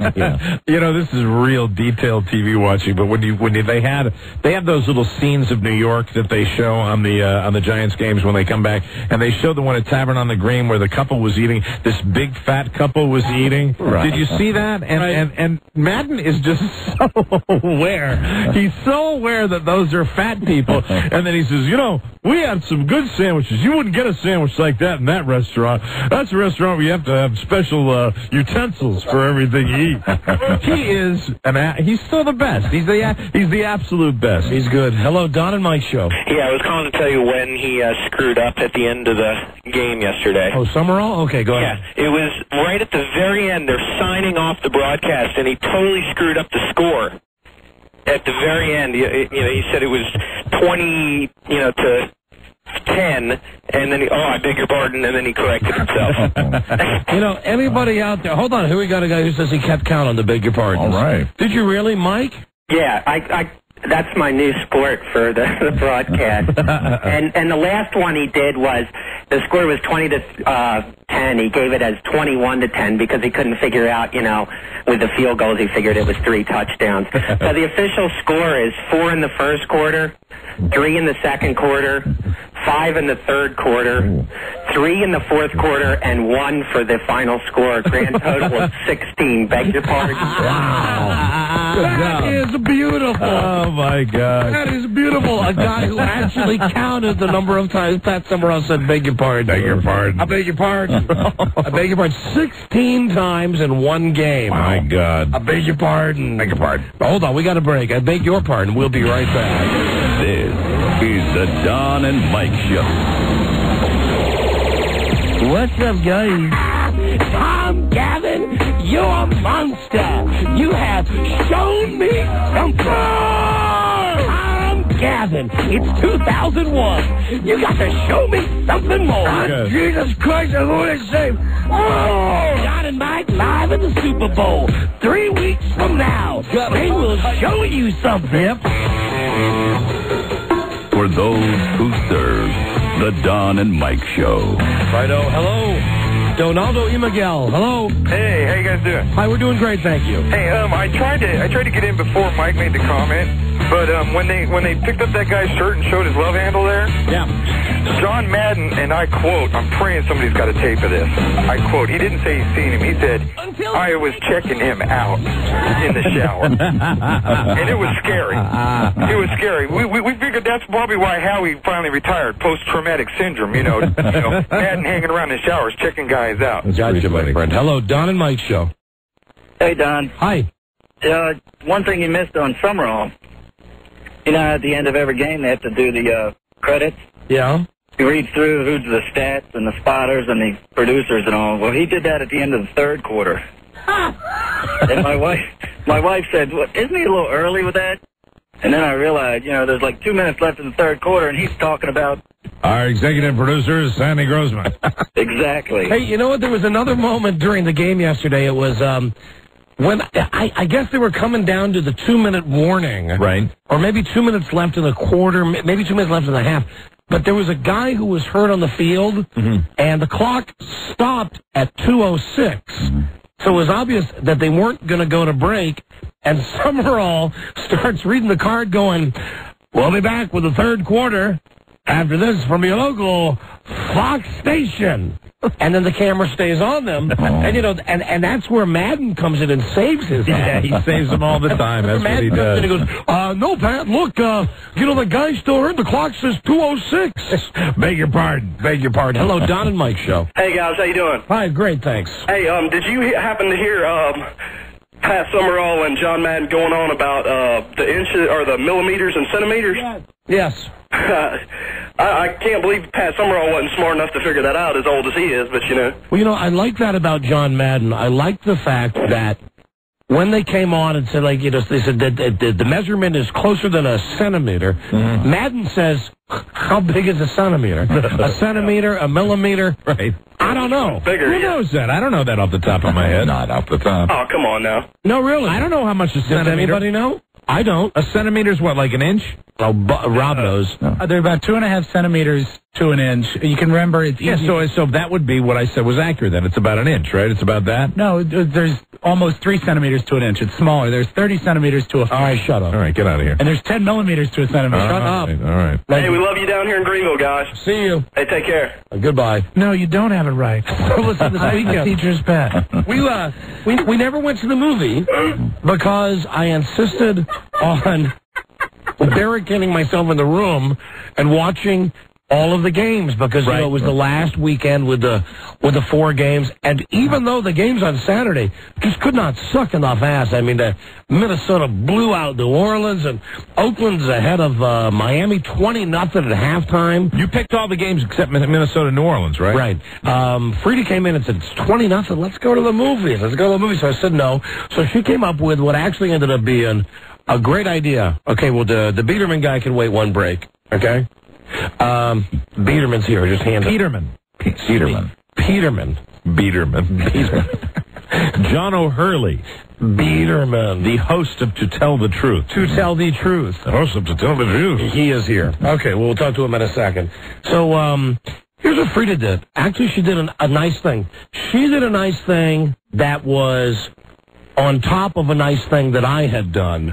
Remember I told you we had that fight a couple of weeks ago? Or maybe it was just last week. We've only been back from vacation a week. Right. I screamed at her and I said, you know, spoiled little rich girl. Well, in an effort to make that up to her, right. When I got home one day last week, I had that money I won from our fantasy football because I made it all the way to the championship game. So I came home with like $300 in cash. I gave it to her. Right. And I said, here you go. You know, you're not a spoiled little rich girl. So I gave her money. All right. I said, really, take this money that I won. Right. It was going to be, I'd get something I want.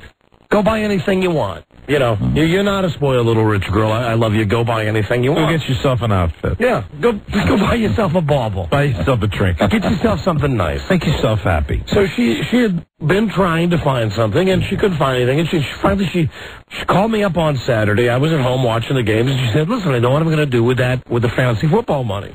She said, "What I'm going to do is I'm going to go buy a lot of expensive food, and I'm going to buy a very expensive bottle of wine. And what we're going to do is, the three of us, Frida Barn and myself, we're just going to have a nice little family feast. And drink the bottle of wine. On Saturday night, right. That's great. You, Bart, too? Yeah. No, Bart had birch beer. Oh, okay. All right. I was joking. That was a joke. I knew Bart wouldn't be drinking the wine. That's why. You were wrapped up in this story. You were very... Yes, I am. It's a joke. I know your son would not drink I know you wouldn't sit down and break bread and, kill off a bottle of wine with Bart there. Daddy gets a swig, Mommy gets a swig. Barty gets a swig. No, so she went out and got very fancy food, very expensive food. Let me just tell you something. Caviar has got to be the most overrated, overpriced food in the friggin' world. I said to her, she says, "Would you like some caviar?" And I said, "Oh, yeah, I'd love some." So she gets out a cracker about as big as a fun-sized Snickers. I mean, a tiny cracker. She puts on a little dab of sour cream, and she puts on maybe 4 or 5 of these little caviar balls. I mean, little fish eggs, little sturgeon eggs. Yeah. It varies dramatically, the price of caviar, between what you buy. You can buy some stuff that's ridiculous. I said to her, "Hey, come on, baby. Lay it on." Was it beluga? I don't know what it was, but she held up this little beaker, right? And she said, "Look inside, see how much is in there." And there was maybe 3 teaspoons full. Right. I said, "Yeah, pour it on." She said, "That was $55. Expensive. Right. $55. I think there's some that you can buy in a little jar, like that big, tiny little jar, that's phenomenally, that's thousands of dollars or something. Jesus Christ. I don't know anything about it. I don't buy caviar, but then you can go down to... And we don't either. You can go to Giant and, get the red stuff that's very reasonable, to put on a cracker. I don't know. The whole point was that we were going to have this expensive food because it was the money that I gave her. Right. That's nice this argument. And then they went out and they bought, I love blue cheese. As Buzz knows, because Buzz gave me a slice of blue cheese for Christmas. Caviar and blue cheese. What do you do for the rest of the evening? Make out? Yeah. What they do, they got 4 different blue cheeses, and they put little flags on top of each of them. Oh. You want to hit your fart sound effect right now. Oh, no, I was highly fart... Oh, no, I take it back. I had bad diarrhea. Oh, wow. After this meal. Blue cheese. But you know what? Blue cheese has got an effect on me that's immediate. Right. Like I eat it, and an hour later, just an explosion of wetness. The enzyme. Comes out of my butt. But it's one of those things where you sit down, and it's like someone turns on a faucet. Right. And just everything... How do you take your blue cheese? When you're on a cracker or something? We had it on slices of apple. Oh, really? On slices of pear. And also on some crackers. Okay. So they had these 4 different blue cheeses, and I was supposed to guess which blue cheese was the most expensive, cost the most. And, shocker, I figured it out. Ah, very good. That's the best one. So then we had the wine, which, for my money, I'm not a big wine drinker. Red or white? It was red. Okay. The red bottle of wine, of which my wife paid an obscene amount, triple the amount of money that this little thing of caviar cost. Right. She paid like $150 for a bottle of wine. We would normally never do that, but because this was the money that I won that I gave to her, she went out. It was just kind of a, little frivolous thing. She splurged. It was just like the regular crap that we get at Safeway. Did your wife enjoy it? The wine, I think we both agreed that it wasn't that special. That the wine was okay, but there was nothing. Yeah. I mean, nothing like where you drink it and go, "Oh my God, right? This is the greatest wine." So I guess what I'm saying is, being rich is overrated because we went out and we spent a lot of money on this dinner, and it just wasn't that special. And no, we had a good time. The three of us had a good time. It was a wonderful family night. But you're not, if you can't afford that kind of stuff, you're not missing anything. No, and there was no TV. I mean, it was the night like my wife likes. We just had her goddamn light jazz on through the house, and she had candles and everything. And was there anything else after the caviar and the blue cheese? Was there any real food? There was some mushroom pasta. Okay. So you had the full meal. Yeah, and she had, because my wife and my son don't eat meat, I had some nice rare roast beef. Ah. And then we had the little fruit tarts for dessert. Boy, no wonder you had diarrhea. I mean, it was quite a feast. Boy, that'll do it, though. The apples, the blue cheese, caviar, roast beef, red wine. Yes. Man, your colon just must have been, okay, bring it on. It was fantastic. It was a very nice night, and that's what I did with the fantasy football money. Cool. That's good. It's a good way to spend it. And then beyond that, the rest of the weekend, all I did was, again, wake up on Sunday, barricade myself in the room, watch all the stupid shows, watch all the stupid games, and then when I got done watching the stupid games, I got to watch the stupid show that's all about the stupid games I just watched. Should have come with us this weekend. Where'd you go? Whitetail. Did you go skiing? Went skiing. Did you ski? I skied, and it was the greatest CF. Because I don't own skis. I had that old pair. I had that old pair, and I couldn't find the boots. That one time we went skiing, don't you remember when we all goofed on you? Because I had my name written on them. You're such a good memory. You had skis. Your name was not written on them. It was like a little plaque. It was engraved in them. Yeah. Michael O'Mara. And they're valueless. I went to trade them in yesterday, because, I will not rent skis again, because it was the most amazing CF that I've ever experienced in my life. More lines, more waiting, and, it ended up, though, that I wasn't the one that got really uptight. It was my wife that had a woman run over her, and then my wife gave her a little bit of the shoulder. The woman went by, practically knocked Laura over, and then turned around and said, sorry. And Laura said, you don't say sorry when you run somebody over. And I'm looking back at this. Was this on skis? No, this was in the rental area right before we were going to get the skis. Gotcha. And she said, sorry. And Laura said, you don't say sorry when you... And I couldn't believe my eyes when I looked over, and Laura went, you don't say you're sorry when you go like this to somebody. And it went shoulder to shoulder, and the woman's eyes got all wide. I got physical with. I thought we were going to see a fight for a second. It's just a lot of me people, and it was really insane. It was so long to get it done, and I realized that if you don't know the system when you're going skiing, and you have to go through the rental thing, and we tried to get lessons for my kids, and but if I'd had the system, I would have been fine. But I made 3 runs without falling, and that was it. I went on the bunny slope the first time to get my sea legs. Right. Then I went up on the intermediate slope, and I made 2 runs on the intermediate slope, and almost seriously killed. The kid had to be 8 or 9 years old, and he was doing okay on his little snowboard, but he didn't see me, and I didn't see him. And it was one of those deals where when I'm skiing, I'm always thinking about 5 steps ahead, plotting my next turn, and I was looking down towards the area that I was going to make the turn in, and I'm like going, okay, right, left, back to right, and I think I'll turn left. Whoa! Like this, and this kid went under my legs, and I just missed it. If I had made contact, his little head would have been right about mid-thigh for me, and I would have knocked his lights out. It was incredible. You could have killed him. But it was actually, we're going to go back. We're going to do it. We're going to do it again. We decided that's going to be the activity, because, it's a lot of fun, and I can't stand it. You know me. I'm a golfer, and I just can't stand, having nothing to look forward to on the weekend. We should do that together. Go skiing? We should do that together. I'd love to. Absolutely. We should go rent one of those goddamn villas. Well, yeah, go skiing. Not have all of us live together, but right.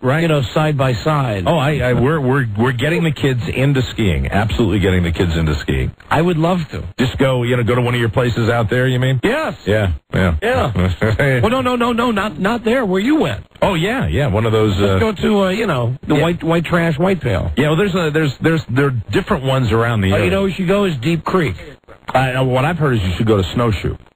which is down in West Virginia, which is supposed to be phenomenal. Well, I would like to do that with you. Go skiing. We'll do skiing. Yes. We'll go skiing on a weekend. You and I skiing together. We don't have to rent a villa. We'll go skiing we'll do the day trip. We'll go up there and ski during the day. It's no fun for a day. I did it for a day. I had a good time. Yeah, but I don't like that. I get very cranky. I like having somewhere to stay, somewhere when you're done. Well, then you just come for the day. I'll stay. We'll definitely ski together this winter. Let's do it this winter. Okay, when? Bring your son and do it. Do it this weekend. Okay. Do it this weekend. We'll ski this weekend. I can't do it this weekend and get my stitches out this week. Well, can you ski at all with your condition? In a couple of weeks. In a couple of weeks, we'll go up to Whitetail. It's an hour and a half from where I live, and we'll do it. We'll go up there. There's just no place to. They have little condos up there, but they don't. It doesn't look to me. If you want to stay overnight, you can stay at the hotel in Hagerstown. Okay. Well, we'll do a day trip. Though I'd love to do that. If bring your son up there and all right, bring Frida up there, and we'll do skiing for a day. We should do that. Absolutely, because I'm trying to get the girls to learn how to ski and do all that thing. Because you mentioned sea legs. My wife's got two of the prettiest sea legs. You ever want to see you in Toledo? Okay, but I would like to do that. Yeah, it would be fun. We ought to do another one of those broadcasts up there. That's fun. We haven't done that in a few years, and we really ought to do that, where we take a bunch of people and go skiing. Yes, because that's before I learned to ski. We actually broadcast live with you skiing down. I skied down the same slope that I did before. The only time I almost fell is when this would have been horribly embarrassing, is when I was standing still.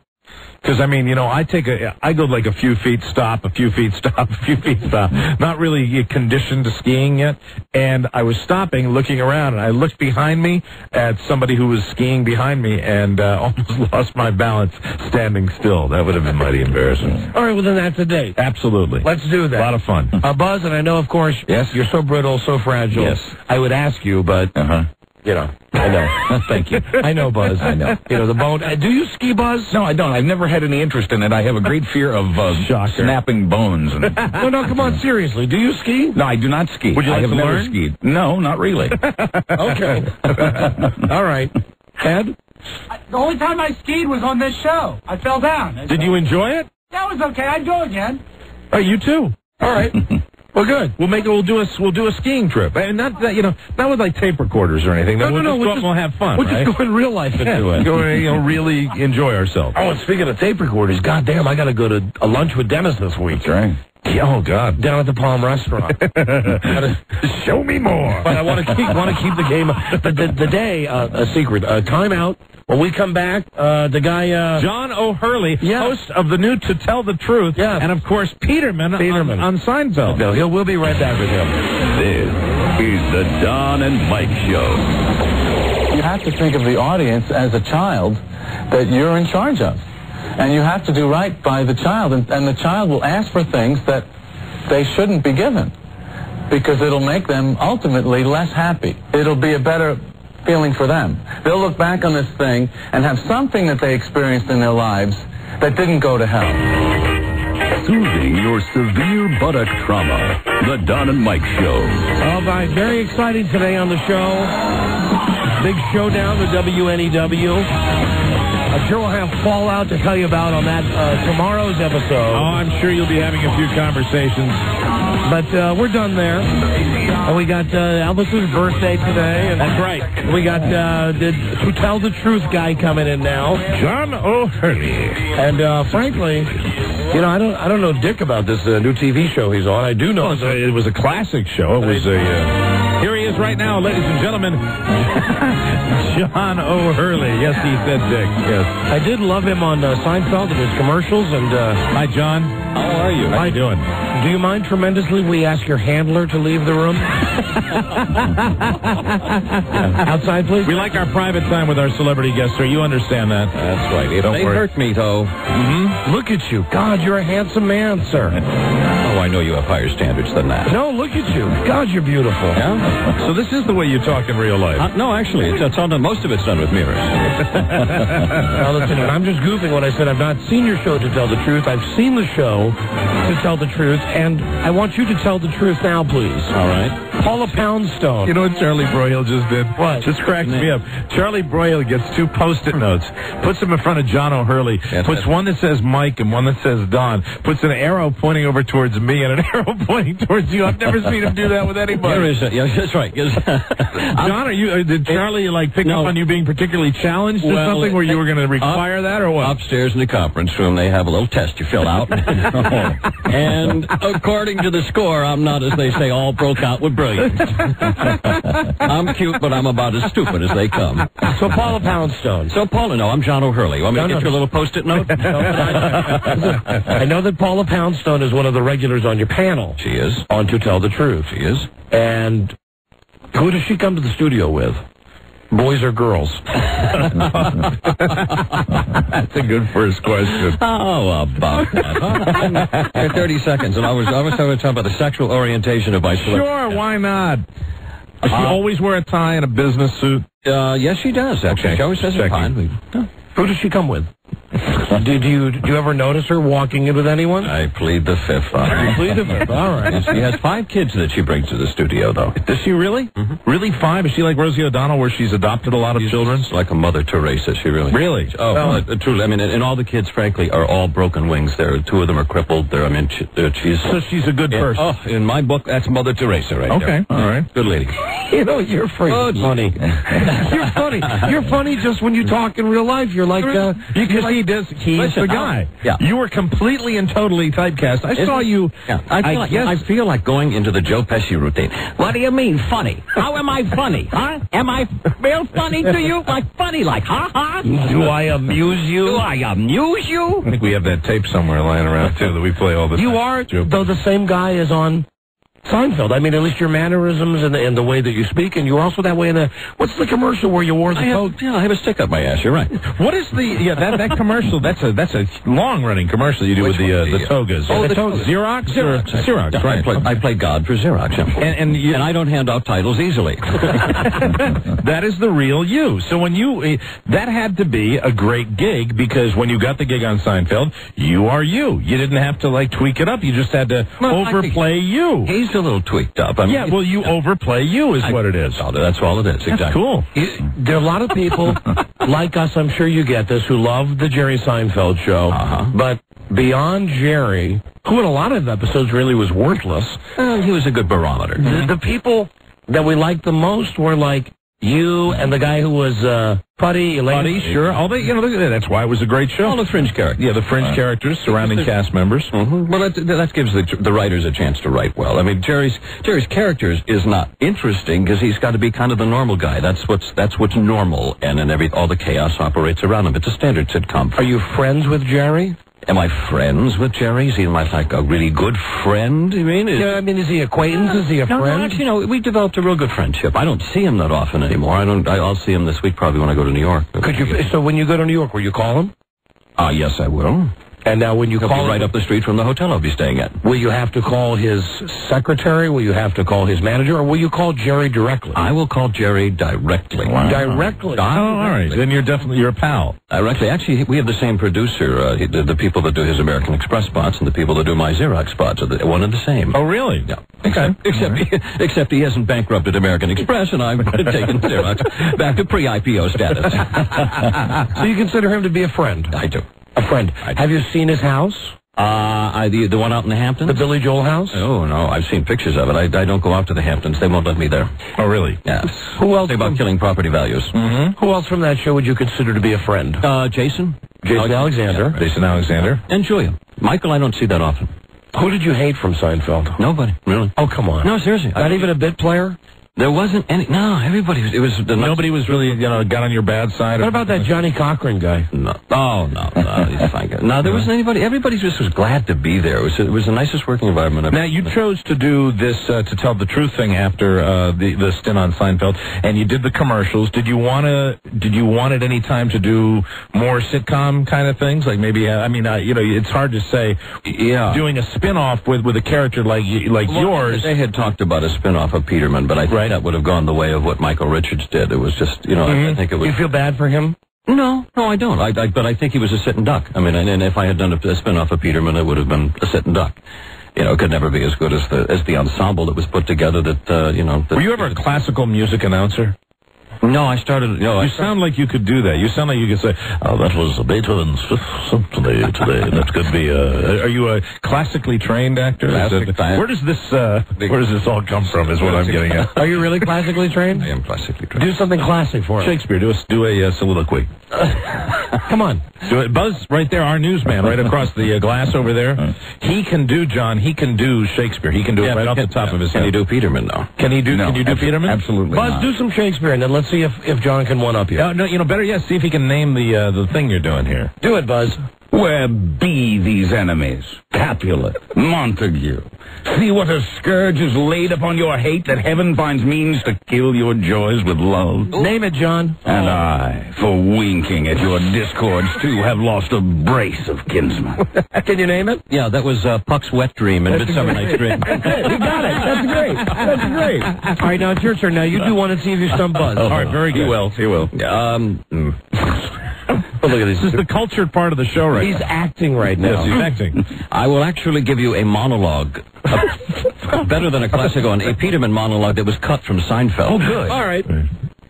Anyway, it was from the Friars Club episode when Rob Schneider was playing a hard of hearing assistant, and I thought he and Elaine were having like a little tete-a-tete, and I was trying to encourage. Oh, right. So I break into the office. Remember that episode? I do. I drop a couple of tickets on her desk, and I tell her that she and Bob can knock off a little early to get ready. And she goes, "Bob?" And I said, "Elaine, don't worry. I, too, am no stranger to love on the clock." As a young lad, my father apprenticed me to a honey factory in Belize. The chief beekeeper was this horrible hag of a woman with gnarled teeth and a giant wart that she called a nose. Ooh, she was not attractive, even by backwoods standards. But love is truly blind, Elaine, and as the days went on, working closer and closer together, that sweet smell of honey in the air, I knew I had to have that horrible creature. And I did. So you and Bob have a good time, sir. Yeah, beautifully done. Oh, that's fun. That is fun. We really appreciate you doing that. Now, name that. Cutting room floor. You know what I appreciate about you? The fact that you were on this show. And you're not one of these guys. Anybody watch that Beverly Hillbilly show the other night? I did. I watched it. It was very sad. Jethro was very, very sad. Jethro's on, Max Baer. He's on Max Baer with his medallion. For the rest of my life, I will be known as Jethro Bodine. I now know why people put guns in their mouths and kill themselves. I mean, Christ. Yeah, be careful what you wish for, right?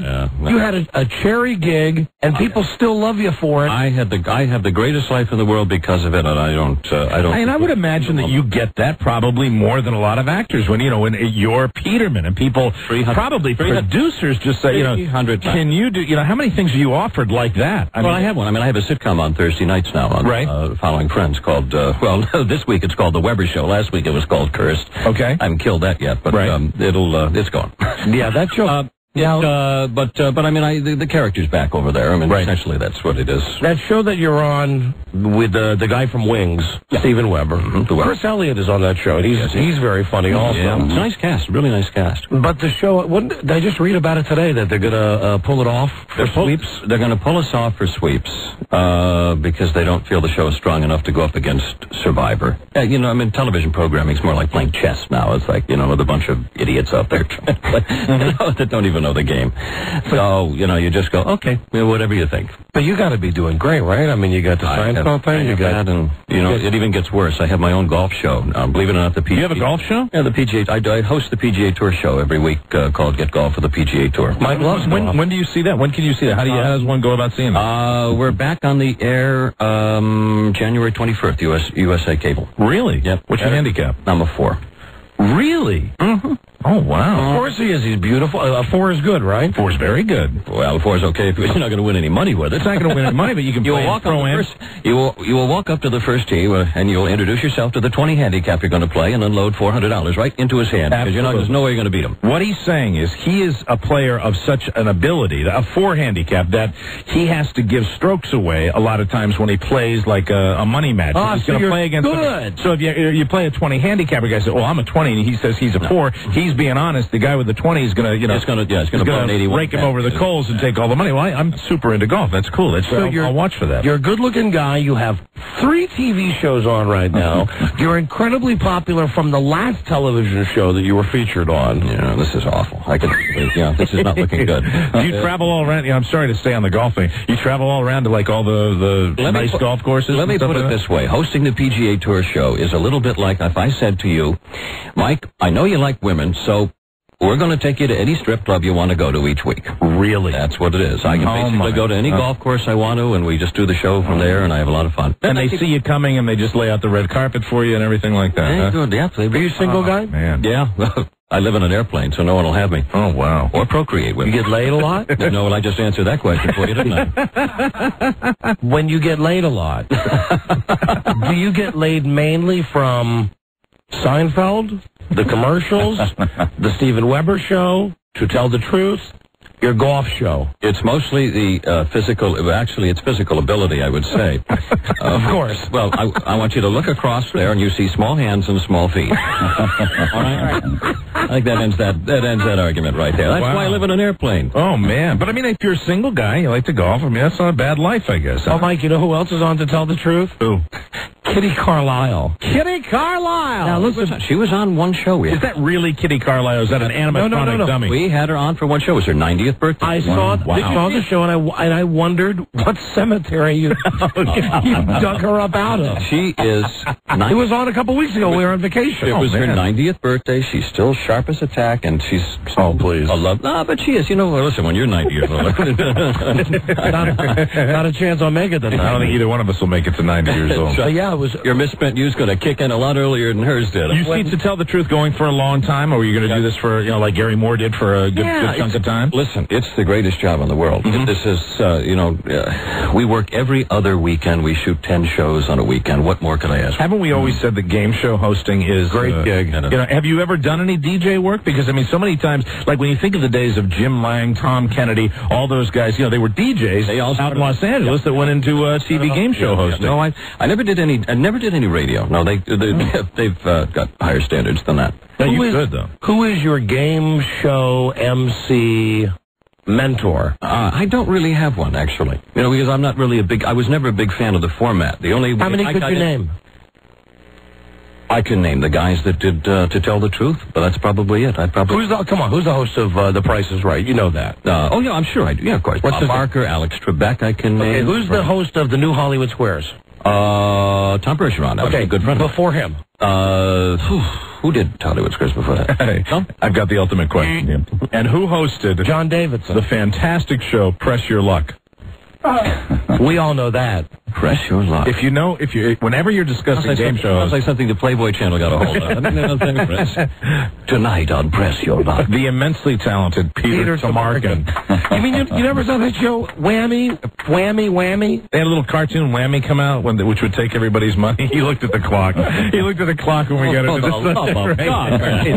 this. My God, I must get to the golf course. Right. Who was the original host of the dating game? Now, was that Jim Lang? Is that Jim Lang? Jim Lang. Mm-hmm. I'm sorry. That was you needed that in the form of a question. Who was Jim Lang? Newlywed Game. Newlywed Game. It's kind of a prick. I'm blocking on it right now. No, I can tell you. Don't you remember Bob Eubanks? Yes, Bob Eubanks, right? I played golf with Bob Eubanks. Have you really? Yes, I did. Who's the most famous person you played golf with? Michael Jordan. Or Tiger. Now you're making that. Or Tiger. You played with Tiger and Michael Jordan. And when you play with them, now he's starting to piss me off. Aren't they? Just a tiny you little. Get one free swing. Right. When you play with those guys, are they excited to be playing because it's you? you know what I mean? Yeah. I mean, seriously. And does Michael Jordan come out? Hey, Peterman. No, we have we're You're friends? Yeah, we are. Oh, F you. Oh, this sucks. You're friends with Michael Jordan. I am indeed. How did you become friends with Michael Jordan? We are wine collectors and drinking buddies from a while back. Oh, my God, he's a drinking buddy. Have you ever gotten drunk with Michael Jordan?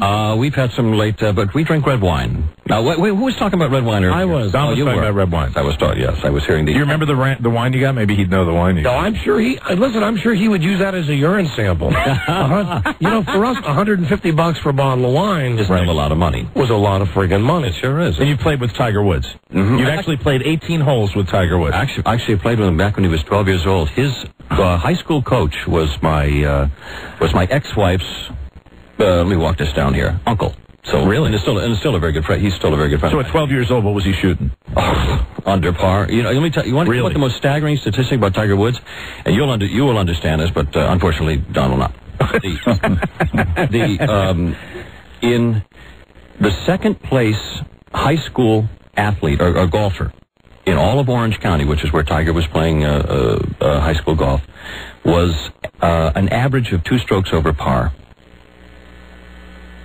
Tiger was 39 strokes under par for that whole entire season, his senior year. See, it's been from when he was a little bitty kid. That's staggering. That's amazing. The way he just distanced everybody else. It's truly amazing. Yeah. So how do you know Michael Jordan? Well, Michael has a golf tournament. I mean, I actually know Michael through golf. That's certainly not from basketball. Look, I mean, small. He has the big golf tournament down in the Bahamas, right? Is that where he? It's moved down to the Bahamas down there. But we're also part of that Celebrity Players Tour that we play up in. Someday I'll play in one of those tournaments. Jesus Christ! What kind of magic potion do I have to change lives with you? Can I tell you? You know what?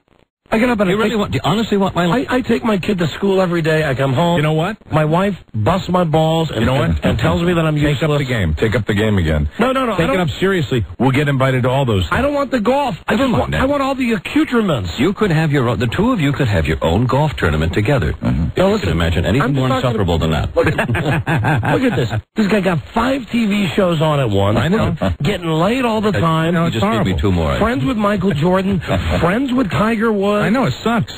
It's not fair. And look at him. It's not fair. You know? Yes. I mean, that's the way it is. That's why we're here, and he's, going to get on a plane and go play golf. When's your next round of golf? Believe it or not, I'm going to be in New York City recreating Tiger's American Express ad tomorrow in New York City.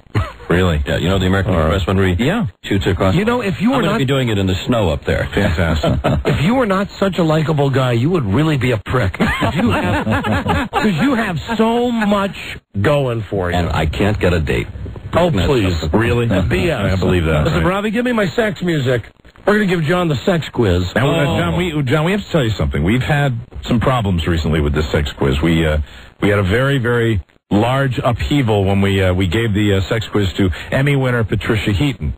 Now, listen, she's the only celebrity who's given us a hard time. So we have to tell you going in that this is the sex quiz, and if there's anything you don't feel comfortable with, you can simply say, plead the fifth, like you did. But these are very, very detailed sexual questions. And every celebrity that's been on the show in the last 5 years, it seems, is it more than that, or is it less than that, has taken the sex quiz. Not only that, but we've taken it ourselves. Right. I love the music. Yes, from this a porno. Get me in the mood. Absolutely. John, have you ever been in a 3-way or had group sex? Nope. No? But I have aspirations. John, have you ever had sex with a woman while she was menstruating? He's thinking about this, ladies and gentlemen. Not to memory. Not to memory. Not to memory. Possibly. I'll take the possibly. Oh, that's a yes, then. Give him a yes on that one, Best. Have you ever had a homosexual experience? Nope. No. What about with Tiger Woods? Absolutely not. Have you ever made love in your parents' home? No. Have you ever enjoyed hot interracial sex? Yeah. Oh, Cabana boy. Time to flip me. Have you ever J.O.'d in front of others? Never. Never. All right. Have you ever had sex in a public place? He's playing piano on the... Yes. Yes, sir. Yeah, most people have. Have you ever been filmed or photographed while having sex? Nope. Have you ever had sex in the no-no? Either given it or received it. And you know what I mean by the no-no. No. The answer is no. Good man. Have you J.O.'d today? No. Have you had sex in a car? Yes. You ever had a one-night stand or sex with a stranger? Mm-hmm. Of course. And the money question. Roughly, what is your total number of sexual partners? I will tell you that Diamond Dallas Page, the wrestler, told us 1,800. 1,800? Well, Chamberlain said 20,000. Yeah, he said 20,000. Greg Brady gave us, I believe, 85 to 90. Something like that. Absolutely. And we've had low numbers also. Yeah. I would say comfortably in the hundreds. That immediately explodes you into the top. That's a beautiful answer. Now, Buzz, who keeps records on this, Buzz, how did John do? Well, I think we're astounded at only 5 yes answers, but he made up with it with hundreds of partners. So there's your score: 5 yeses and hundreds of partners. Let's give him a round of applause. Behind the 2 zeros, could you put a number in front of the 2 zeros? Would it be 100, 200, 300? I'd have to go back and look at the registry. Well, listen, John, your show, To Tell the Truth, airs around the country in syndication. Mm-hmm. And, of course, we're on around the country, but here in D.C., WUSA, Channel 9. What am I promoting here? Oh, they're giving away a trip to the Super Bowl. Yeah, we're sending 2 trips. We're two all-expense-paid trips to the Super Bowl. With the rules are these. Okay. As follows. Be prepared. This is like $1 Keno I'm reading right now. Okay. If you watch the show tonight, it begins tonight through the 18th or 17th. Yes, through the 18th, 17th. You're doing a great job with this. You do a better job on To Tell the Truth. I know the rules. I have to keep them straight. Of course. But if you watch the show and you record the 2 people that are telling the truth in the show, you then go to the website, WUSATV9.com. You register on there, put the 2 numbers in. That registers you for the drawing, and you can do 1 entry per day, so you get a total of 8 entries if you want to. And there were going to be 2 sets of tickets given away, all expenses paid. Does it strike you that maybe this contest is a bit too heady for your average To Tell the Truth viewer? Oh, it's too heady for the host. I mean, you lost me here. Yeah. Oh no, it's actually very simple. All you have to do is watch the show, record the 2 winners, and go to the website. And I'm just curious, my own personal curiosity here. How does one see you on that PGA Tour show? Where is that on the Golf Channel? Or USA? USA Cable, starting January 21st, every Saturday, 8:30 in the morning. USA Cable. I didn't read your bio. Shocker. We never do. Yeah. But I see here that you were in the comedy same time next year. Now, is that with the 2 people who go and have an affair and they meet every year? Alan Alda? Yeah, did the movie. He did it with Loretta Swit. You remember Loretta? Yeah, the cow. So you did was this a stage production? We did the stage production of it, yeah. Where how did they possibly make her look young in the beginning of the production? Well, they wigged her a little bit there. Because the premise is that it's this married dude and this married girl, and they were different. I mean, they could be different ages, and it doesn't really matter. Sounds like we learned a new Hollywood term, too, that if somebody's out in Hollywood, they want to look at, wig me. Wig me, please. Yeah, it's like Pacino says when he talks about graying his hair or darkening his hair, paint it, man, just paint it. Well, John, it was a pleasure meeting you. Nice to have you. Or nice to have me. Nice to be had. Very nice meeting you. John O'Hurley, thank you very much. Thanks, John. Just get out. Thank you very much. Thanks for coming in. It was a pleasure. Because we like talking about you after you leave. All right. And I'm going to leave the 2 stickers here because the following guest may need the... Oh, the Elvis guy, right? The Elvis impersonator. That'd be fantastic. Right. Thanks, John. I liked him right up until the golf thing, and then I'm just... You're in love with him now. That's incredible. Bye, John. Bye. There he goes. God. Playing golf with Michael Jordan. He wouldn't last a day on me. What I mean is, what was that? That was it. He wouldn't last a day in you. Was that? I mean, if we were to actually I'm glad you didn't say you wouldn't last a day in him. If we were to switch lives. Right. I mean, him with his fancy manicured hands and his beautiful chiseled face and his exquisite hair. You know, let him get up at 6 o'clock in the morning and have his wife tell him he's a slob and have to take the kids to school. That's right. And then argue with stupid program directors and have your job hang by a thread. I know. Now it's worse. The depression is worse right now. Yeah. Nice guy, though. Very nice guy. Oh, he's very affable. And he does the Peterman thing, which I like. I like it when somebody that's been on a famous television show comes into the studio, our little studio, gives us a little taste of that. Unlike Jethro. Oh, God damn. You see that outfit Jethro was wearing, too? With the big medallion, and he was wearing my glasses. He was. He was wearing my sunglasses. You know, it is too bad that we are feuding with Max Bayer. Yeah. Hey, Robbie, why don't you tomorrow put a call into Max Bayer? All right. And see if he's ready once and for all to bury the hatchet. To end the feud with us. I wanted to ask you, since you watched that special, did he use it as an opportunity to tell everyone what jerks you guys were? Because that's what he said he'd do the rest of his life. No, he didn't say anything about it. Really? Because he said in any interview he'd ever did, he'd go on and on about what jerks Don and Mike are. But I'll tell you, those pictures of the Irene Ryan without the granny makeup.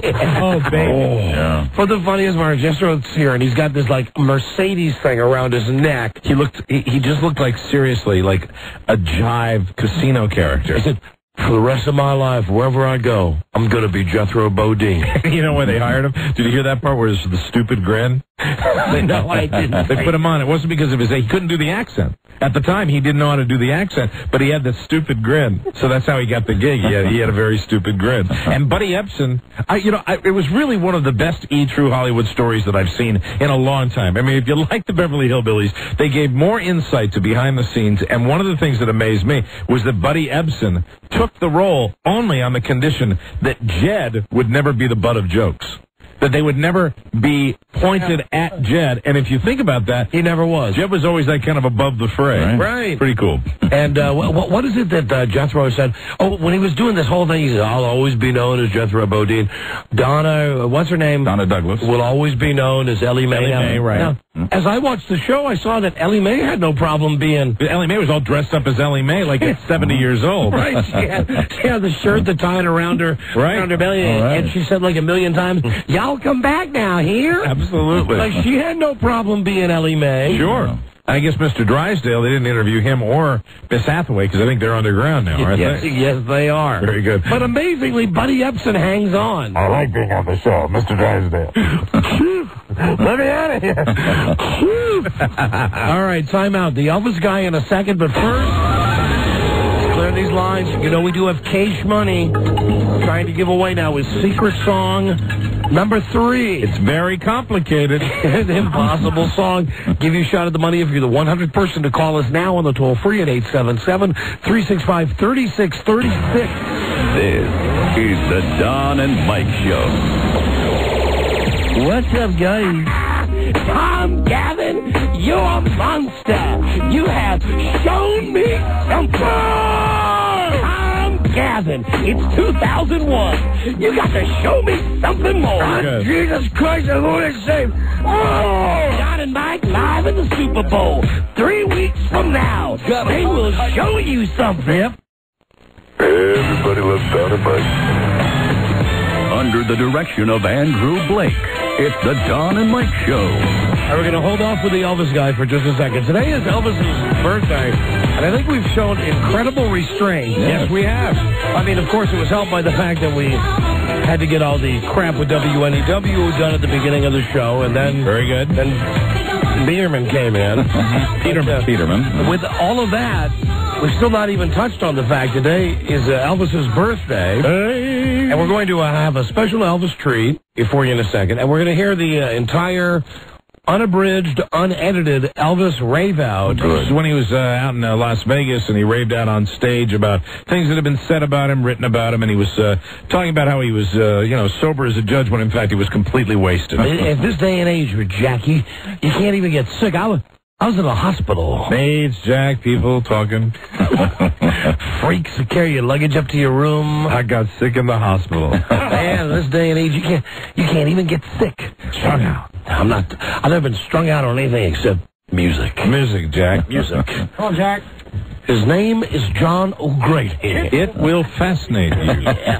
God, we know it by heart. Why should we even play the tape when we know it by heart? Because Elvis does it a little better. That's coming up in just a second. And I know caller 100 straight ahead. There was something in the Washington Post magazine yesterday that I just had to share with you. This guy, Gene Weingarten, who writes a column that normally I would never read, called Below the Beltway. Right. Do you remember a couple of years ago when, for whatever reason, it's longer than a couple of years ago, I got on that goddamn Anthony Robbins kick? Yes.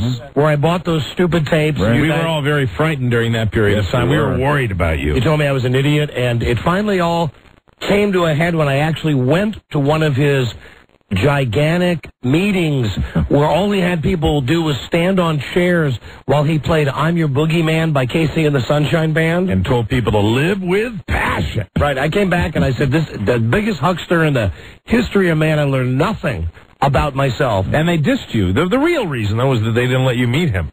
Yes, I was supposed to get into a private session with him. And they dissed you something awful, and then you got angry, and then you realized that it was that's what opened your eyes. When they dissed you, that's when you came to. Otherwise, I think you were going to go down to, Honduras and drink the Kool-Aid. No, listen. To be fair, to be honest, I was mad that I was dissed, but I was also disenfranchised. As soon as I arrived at the... You hated the whole thing. You hated the whole crowd participation stuff. It was at the Baltimore Arena where it was a lot of standing on your chair and introducing yourself to the person next to you and playing Billy Ocean, get out of my dreams, get into my car. You weren't enamored of the goofy stunts. No. So anyway, this guy, Gene Weingarten, he wrote much more eloquently than I could ever have described the show. When Anthony Robbins was here in D.C. a couple of weeks ago, the show, which billed itself as a serious seminar on success. That's when they advertised here, right, where you talking about Norman Schwarzkopf and all that. Right. Based on philosophies developed by the leading motivational scholars of our time, began with the Washington Wizards cheerleaders in tight leather trousers. Then Robbins, a man of Frankensteinian proportions, strode the stage and harangued the crowd to awaken the giant within themselves. Frankensteinian. Robbins said even things that were not technically English. Quote, "Focus is reality to the individuality, even though it is not reality in actuality." All right, here we go. Double talk. Periodically, Robbins hooched up the crowd into a peak state. Now, this is exactly what I'd hated. Right. Where they yelled at the top of their lungs and leaped into the air. 9,000 people ecstatically bouncing up and down as if on trampolines. Rob, can you turn that down a little bit in the back? I can't hear that machine back there. So he goes on to talk about Joan London and Norman Schwarzkopf. But the best part of this article is when he brings out Donald Trump. Oh, God. Because listen to what Donald Trump says. First off, Donald Trump shuffled on stage, shoulders hunched, and explained his presence. And here's the quote verbatim. "Tony pays me a lot of money. I don't ask questions. I come, I do it." Trump confessed that he likes to hang around with people who are suffering financially. Another quote, "They're effing losers because they're depressed, and they keep their mouths shut at dinner, and they don't hog the conversation." Trump was serious. Imagine this. I mean, if you are going to a seminar where you're going to listen to Donald Trump, you are a loser and you deserve what you get, and all Donald Trump is doing is telling you like it is. But Donald Trump is the last person in the world who you want to get advice from. What's so great is that all the schmucks, and I'm one of the schmucks who had paid like $200 to go to one of these things before, are just eating it up with a spoon. Well, no, he says that people didn't know how to react to this. Right. That what Donald Trump had to say was so 180 degrees away from the positive messages that everybody else was putting out. Let's see. Trump was serious. Think of the bluntest object you can, blunter than a torpedo. Let's say a cow. Trump's words hit the audience like a cow dropped from a helicopter. People didn't know what to make of it. I think part of them wanted to cringe. Next, Trump enumerated his principles for success. Points 1 and 2 were think big and stay focused. Point number 3, be paranoid. People are vicious. They're always looking to screw you. Even your best friend wants to steal your wife and take your money. Point 6 and point 7. When someone is looking to screw with you, get even with the bastard. Go after him as viciously and violently as you can. Thank you, Donald. I once said this in front of 20 priests, and one said that wasn't very nice, and I said, "Father, you'll get to heaven, but not me.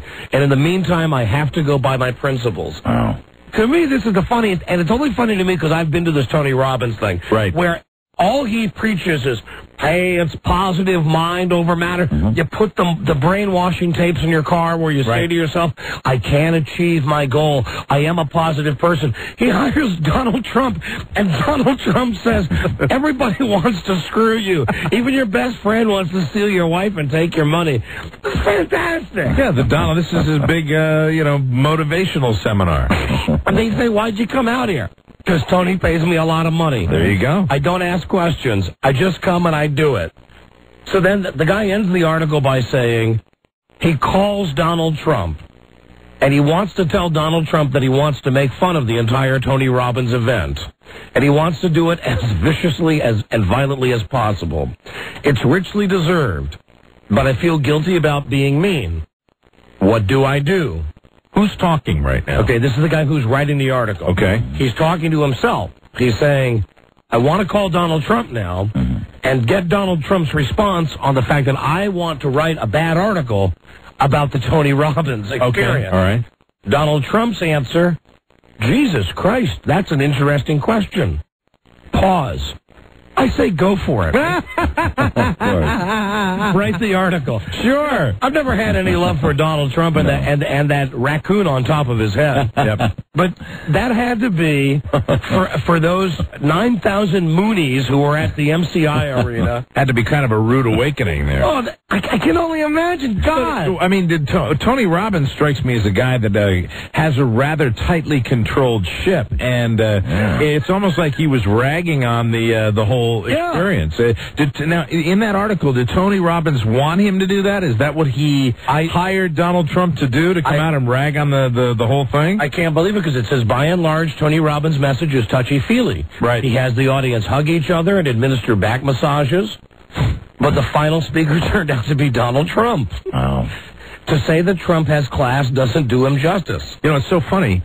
Tony Robbins and anybody like this, they talk about how successful they are, and they'll teach you the secrets of their success. Well, the secrets of their success are teaching you. That's how they get their empire, and it's a scam. He writes, Donald Trump walked into this goody two-shoes event and altered the atmosphere as suddenly as a stink bomb in a eucalyptus grove. So obviously, no, this was not the message that Anthony Robbins thought that... I'd love to know how many times Donald Trump has spoken at one of these Robbins seminars. I gotta think that's probably the first and only time. Maybe it was. Wow. Absolutely. Can you imagine he's telling people after 2 hours of this brainwashing of jumping up on your chairs? The only reason I'm here is because you paid me a lot of money. He says, be paranoid. Even your best friend wants to screw you and take your wife. Oh, God. Fantastic. Donald Trump ought to have his own seminar. Well, that is an excellent... That to me would be scary, be depressing. It was an excellent article, and I read it with great interest because I had, for a brief time, bought into that crap myself. I don't know how you started doing that. I forgot how you started. Infomercials. The root of late at night, right? Late night infomercials. And you could listen to the tapes in your car on your way to work. Yes, you brought it into the show, too. I'll never forget Can I. Constant and never-ending improvement. You were lecturing everybody around the show about this is what you need to do. And now we were ready, seriously. We were all ready to put you in a bag and take you to Spain. I now know that K-A-N-I is K-R-A-P. Absolutely. See, but you rememred it. I did remember it. Yeah, I remembered it. Absolutely. Can I? You used to say it on the show. It was hysterical. God, what a dope I was. Really was. Constant and never-ending improvement. Jesus, what bull-ass. Can I? Hello. Hey, Don and Mike, what's up? Hey, you're the 100th caller, my friend. All right. Yes, you are now. What's your name? My name is Rob, and I'm from New York. New York City? Yep, New York City. You got it. We no longer broadcast in New York City, Rob. You're not anymore? Oh, man. Rob, I'm sorry, but come on. You and your entire market are dead to us. Oh, God, I love you guys, man. But don't worry, I'm sure you'll enjoy the Sports Junkies. Have fun. Or whatever show they throw on to fill the 4 hours. Very good. Whatever suckers decide to take that job next. Hello, Don and Mike Show. Don, Mike, how's it going? Going great, thanks. Who's this? This is Daryl. Daryl, where are you from? Sacramento, listening on KHTK. Beautiful. Daryl, you've won the Verizon T-shirt. Wow, we need better prizes.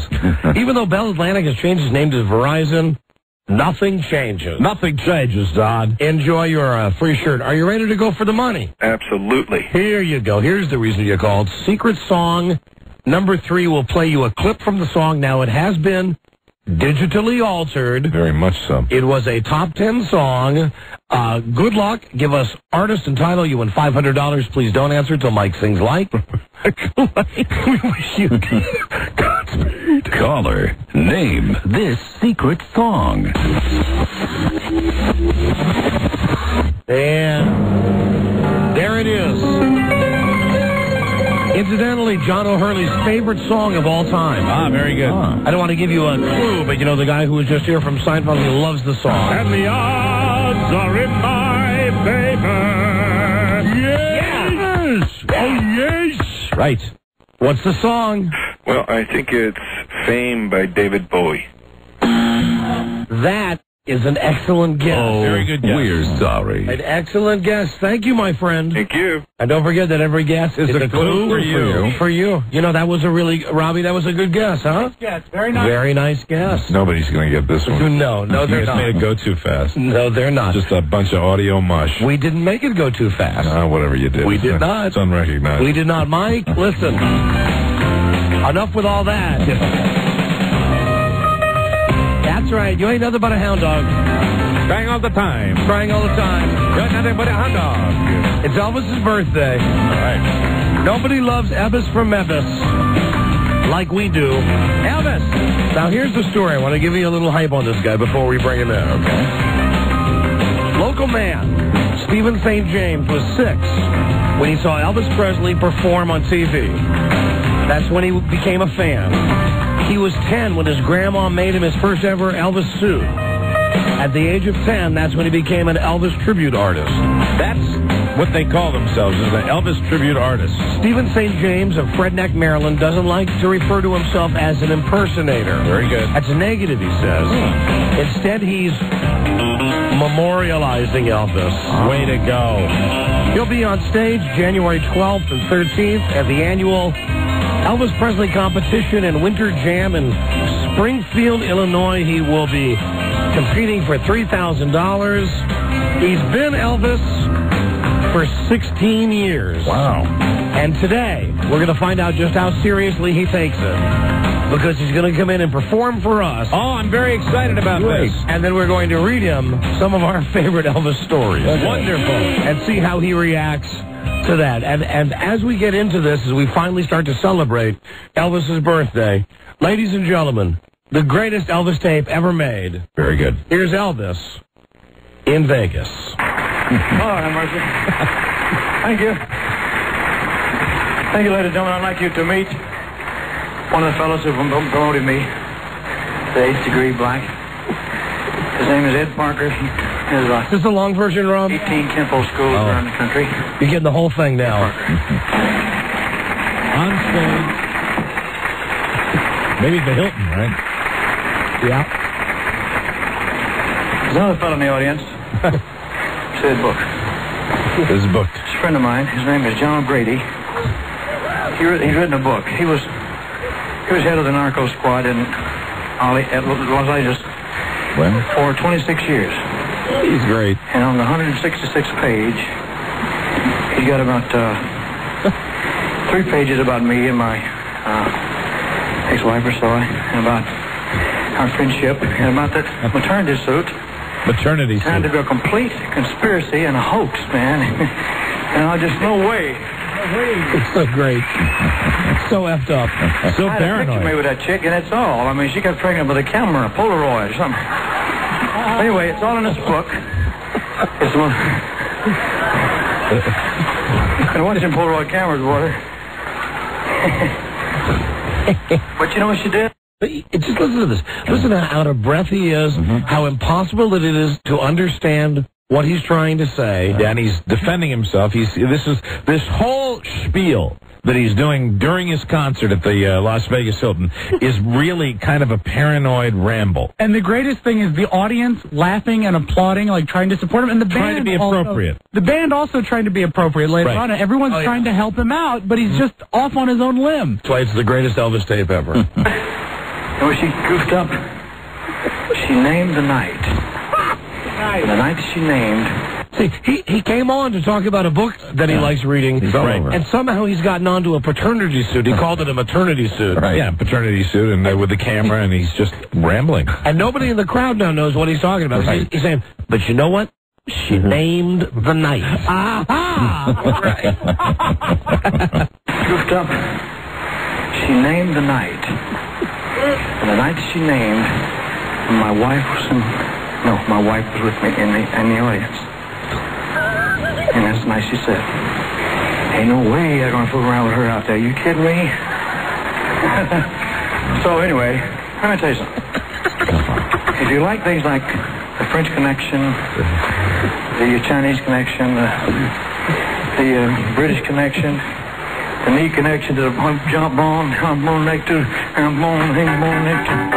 If you like that type of stuff, Buy this book. It's called O'Grady. It'll be in print when, John? Listen to him. September 27th. It will fascinate you. It's about 26 years of a hardline policeman working in the narco squad out of Hollywood. So you can imagine what it's like. Buy this book. It's called O'Grady. And the morons in the audience all applauding this. John just came back from New York, where he had a meeting of this. I have been a member of this organization for 5 years. International Narcotics Enforcement Officers Association. Oh, God. In recognition of the outstanding loyalty and contribution to the support of narcotic law enforcement, this award of special honor is bestowed upon Elvis Presley. Doesn't it sound like you should have those little half glasses down on the end of his nose? The way when somebody's reading something too fast, it's just a country narco squad. He's so effed up. Yeah. And he's talking about getting an award from a narcotics organization. Same. Right. Thank you very much. There it is. That is the greatest Elvis tape ever. Fantastic. That's the one we love more than any. That's where he's up there, and it's just filled with those wonderful contradictions. That's our Elvis. Well, listen. We're going to talk to this guy, Stephen St. James, next. Yes, an Elvis, not impersonator. He is an Elvis tribute artist. An Elvis tribute artist. He'll be coming in and putting on a show, and we'll ask him all of our Elvis questions, like about the colon. And we'll ask him his opinion of the tape that we just played. That's coming right up. We're finally going to get to Elvis's birthday. That is next. This is the Don and Mike Show. By 1977, the sex symbol was overweight, his body failing him. Increasingly isolated and paranoid, Elvis retreated behind the walls of Graceland. He began pushing away even those who were closest to him, and the few who remained in his inner circle say they were powerless to help him. We even got down one night and filled his pills with sugar to make sure that he wouldn't get them. His body was just no longer going with him. I mean, he had problems. He had a twisted colon. He had a liver disease. And according to his former pals, Elvis wasn't even bathing regularly, relying on pills that people often take for medical reasons to reduce body odor. And he would take those. He thought those worked perfect, you know. Well, to take a bath, he could take 2 of those, you know, and sponge off real quick. Oh, Daddy boy. Proudly, down to only 2 herpes pills a day. We are Don Geronimo and Mike O'Mara. All right, well, the studio is in full concert mode right now, ladies and gentlemen. As we bring you an Elvis birthday tribute like we've never done before. This is a very exciting moment as we prepare for our Elvis tribute artist. Let's bring in Stephen St. James. Stephen St. James! And here he comes. Wants this music playing? Gotcha, okay. Hi, Stephen. Here he is. Let's give him a round of applause. There he is. Hey, Steve. He's got the oven. How you doing, Stephen? Welcome. Very nice to meet you. Hi, Stephen. How are you? Pleasure to meet you, sir. There he is. Grab a microphone. Hello. Hello. How you doing, man? Good. Wow. Now, are you one of these? Look at you in the Elvis suit. You got the Hey, I was going to wear street clothes, okay?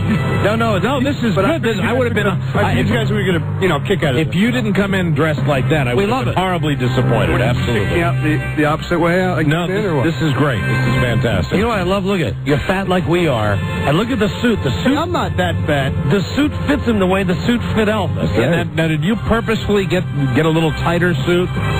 You know that. Actually, I'm working on losing some weight here, guys. So is Elvis. Well, listen, don't be offended by that. We know the battle of weight. Trust us. Now, you've been an Elvis impersonator since you were, an Elvis tribute artist since you were 6 years old. 6. Wow. Well, I mean, what happened is I was 6 years old. My grandmother actually had me watch the Aloha from Hawaii concert live. Right. 6. When I was 10, I got involved with it a little bit, and there was a lot of guys out there that were just really, really bad. And you're good. Well, I brought my CD. You can tell me. How's that sound? All right. Now, when you're talking about that, one of the things that I know that some Elvis impersonators will come in and they will be talking like Elvis right away. Now, do you just do the singing tribute to Elvis where you sing like Elvis, or can you be like some of the other ones where Well, I can talk like him if I really needed to, but I just do it on stage, and pretty much when I'm off stage, I'm myself. All right. Now, hold on. Let's listen to a little bit of this CD. Well,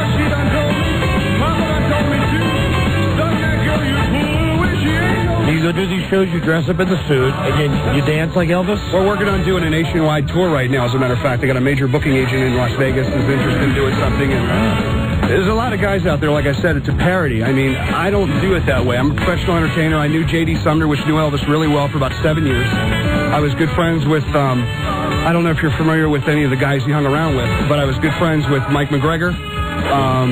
Sorry, don't know. I got real close to the guys that knew him really well, so I could find out what he was all about. You know Marty, what is it, Marty Lacker? Marty Lacker? Marty Lacker? Yeah, I've talked to Marty a few times, but J.D. was the real deep, low voice you hear in the background. That's J.D. Sumner. Right. And then I knew him, and I also knew, Butch Polston, the guy who made this suit.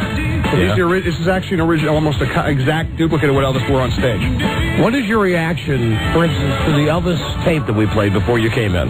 Well, I mean, I try to keep opinions to myself, but since you asked me, it's interesting. I mean, I knew that's what I wanted to find out a lot of. That's why I tried to get close to some of the guys that knew him. I mean, if you're doing 300 tours a year, you're traveling all over the country and you're doing 20, 25 concerts in a different city every single day, it takes a toll on anybody. So, I mean, it got to the point where he had to take pills to go to sleep and pills to get up, and it just got nasty.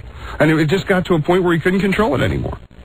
And so your reaction to that, when you hear that tape, yeah, can you hear the humor in it that we hear, that here's a guy who's obviously effed up out of his mind? Of course. I mean, when you're in that type of state, you can't control how you are anyway.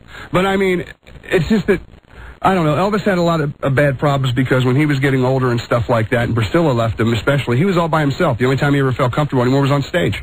And that's a pretty lonely life. You got all that money and all that power, and you can't do anything. But you're okay with our our search for the comedy of Elvis. Of course. We know Elvis, and it's not just the drug thing and getting bloated and all that, but when Elvis makes us really laugh, and when we read the story... Even before he got effed up, it's about what he used to do with his crew when he was running around with the Memphis Mafia, and the way that he lived his life, it was hysterically funny. Monkeys, Scatter the Monkey. Right. And, you know, when we do that, I mean, seriously, some of the stuff he did is stuff that I think any guy would love to have a gang of guys and behave like that sometime. And it's funny because Elvis had all this money, all this power among this group of friends in Memphis, and the sky was the limit the way he did it. When you're taking BB guns and shooting flashbulbs in your pool and doing stuff and getting a monkey that freezes to a tree, I mean, this is great stuff. But on the other hand, he's also the guy who drank codeine cough syrup out of champagne glasses with 15-year-old girls. Sure. You have to understand, he came from poverty. I mean, he had nothing, and then all of a sudden he gets all this power and fame, and he doesn't know how to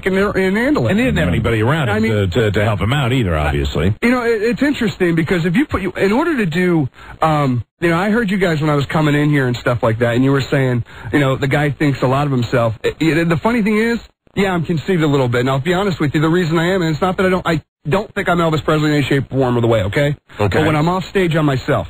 But when you're on stage playing that part and trying to live up to that kind of persona, and I mean, Elvis even said how easy is it to live up to an image? It's impossible.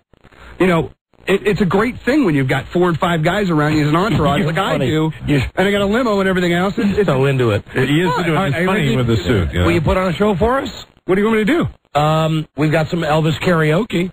I mean, if you just keep the headphones on, you can do a little show for us. Yes. Or you can you can do your own thing, and you can take the headphones off and give us some a cappella, Elvis. Here's what I got for you, karaoke. I've got Hound Dog. I could really bust your chops. I know how you guys always do that thing about you know that song you always do.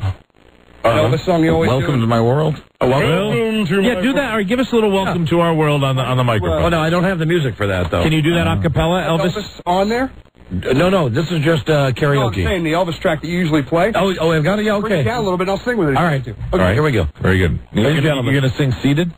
Elvis never sang. Stephen St. James. All right. As a matter of fact, try the microphone back there. We got you a microphone, too. You know, a special microphone just for you. I just feel so honored, guys. All right, there you go. Are you ready? All right, here. We'll start with Welcome to My World. Welcome to my world. Won't you come on in? Miracles, I guess, still happen now and then. He's singing in an Elvis suit right here in the studio. Step into my heart. Leave your cares leaves behind. No heart attacks, okay? Filled with you, my world. Filled with you in mind. Filled with you in mind. Gave you the Elvis point. You in mind. Gave you the Elvis point. All right, now. Yeah. Give you a karaoke. Okay, what do you got? How about Suspicious Minds? Okay. Okay. That's another slow one, though. Can't we? No. Suspicious Minds is not a slow one. Okay. All right. So we're caught in a trap. Just turn the music up a little bit so I can hear it. You got it? Here you go. Ladies and gentlemen, Stephen St. James. We're caught in a trap. I can't walk out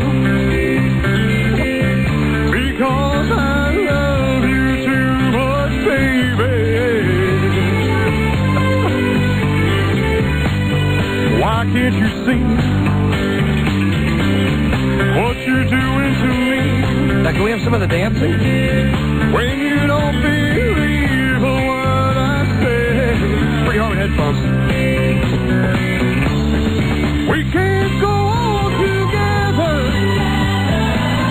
with suspicious minds, and we can't build our dreams on suspicious minds. So if an old friend I know drop by to say hello, but I still see suspicion in your eyes. We've never had an Elvis impersonator, tribute artist in here. We never have, have we? Here we go again. Ask me where I have been. You can't see the tears are real that I'm crying.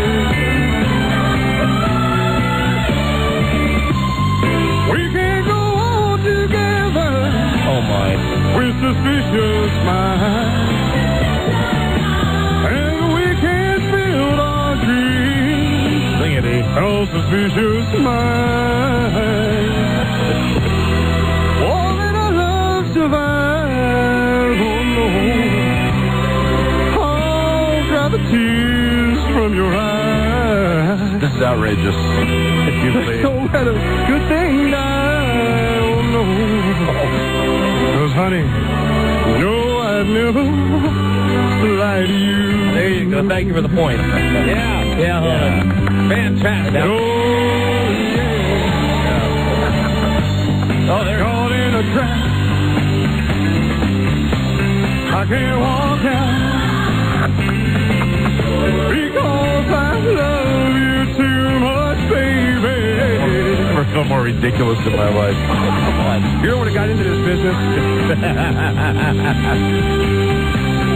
Doing to me. You don't believe a word I say. Oh, don't you know, he's caught in a trap. I can't walk out. You want me to fade it out, Mike? Yes. Because I love you too. Stephen St. James, ladies and gentlemen. There he is. Stephen St. James. Okay, beautiful. Nice job. Thank you. Come on, does it really sound that bad? No, you sound fine. You're a little off key. Well, it's kind of hard with the mic and stuff. I'm used to using a live band and everything else. Okay. You got the sideburns, you got the suit, you know, you know the lyrics. How much does that suit set you back? $1,500. Wow. Really? There's a guy that makes a living do this all over the world. Turn around. Let me see what's on the back of it. Yeah, turn around. Yeah. Look at that. Jesus. Wow. Now, how often do you have to have that thing cleaned? That's a serious question. Actually, the nice thing about the studded suits, when you get into the embroidery, you have to get dry cleaned, obviously. They're like $4,000. Right. Some of them. But how many do you have? How many suits do you have? Right now, I've got 3. 3 suits? Yes. Is this your best one? Right now, I've got a belt coming in overnighted for tomorrow for the show coming up in Illinois, but this is pretty much the first suit I have. All right. Now, have you know what's funny? The other one, this one, the new one I have right now is heavier. It's bigger. You're so serious. It's just funny to talk to you because you're very, very serious, and it's just, you know, the suit. It's funny. I'm sorry. You no, understand it's that, right? fine. Oh, it's great. Believe me. And you know the funny thing about you mentioned Anthony Robbins? Yeah. I could have got you free tickets. That's a shocker. It would have cost you. It would have saved you money that way. No thanks. When you go to these conventions, yeah. At some point, do you have a room full of Elvises? I mean, do you guys all hang out together? When we do the tribute thing, the only reason I'm doing it is because if I win this contest, then I go to Memphis, and if I win that, we're considered the best in the world out of 33,000 guys. Wow. There are 33,000 Elvis impersonators in the world. Now, are you all registered? There's no registering needed. No registry needed. No, somebody's keeping track of them if they know there are 33,000. But out of 400 guys in the country, I was picked as one of the top 20 in the country. So you're really up there in the top percentage. Yeah. And out of the top 20, how would you rate yourself? If you're in the top 20, be objective. Well, I guess I can hold my own with first place. I mean, if I really... See, number one, that's the right attitude. That's right, that's a winning attitude. That is the right attitude. Hey, see, I worked on my voice for 14 years, 6 hours a day, when everybody else was out doing drugs and gangs and stuff like that. It was my way of getting out of trouble. That's how I actually got into this, and I just worked on it really hard. And it just, it came together, and I never had a voice lesson. I worked on it for a long time. You know, they did some mathematical figuring, and they took the amount of Elvis impersonators tribute artists in 1977 to the amount there are now. And if that rate continues by the year 2050, 1 in 3 people in the world will be an Elvis tribute artist. No, he's not making that up. He's true. He told me that the other day. 1 in 3 people in the world. All right, we're headed down that road. Wow, I've got a serious question for you guys. Yes. Nobody can see me because I'm on the radio, but I'm just curious about something. Yes. What do you think about the look, honestly? About your look? Yeah. You look good. You look like Elvis right when Elvis started to lose it. I mean, that's a compliment. You got the jumpsuit Elvis is the Elvis you want to do. That's right. Yeah, but I try to do the look as far as natural as possible. The sunglasses are not my forte. All the wig stuff and all that stuff is ridiculous. The hair looks very good. You got the black hair. Yeah, are those real sideburns that you have on there? All right, the sideburns look good. You're closer to Elvis in Hawaii.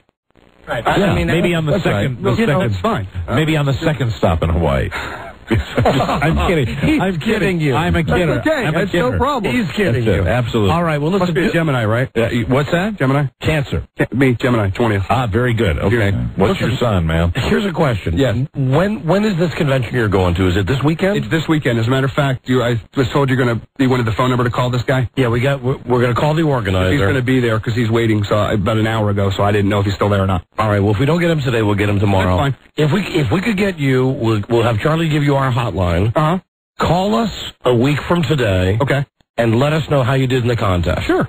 You will be competing against how many guys? 20. 20 guys. Yes. 20 guys, all different ages. My money's on you.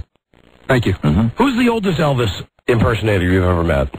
Johnny Harrow, which is, I've seen him. Johnny Harrow, paid your bills. We've had Johnny Harrow on our show before. And you know who else you've had on your show, which is actually a friend of mine? Who? Michael Hoover.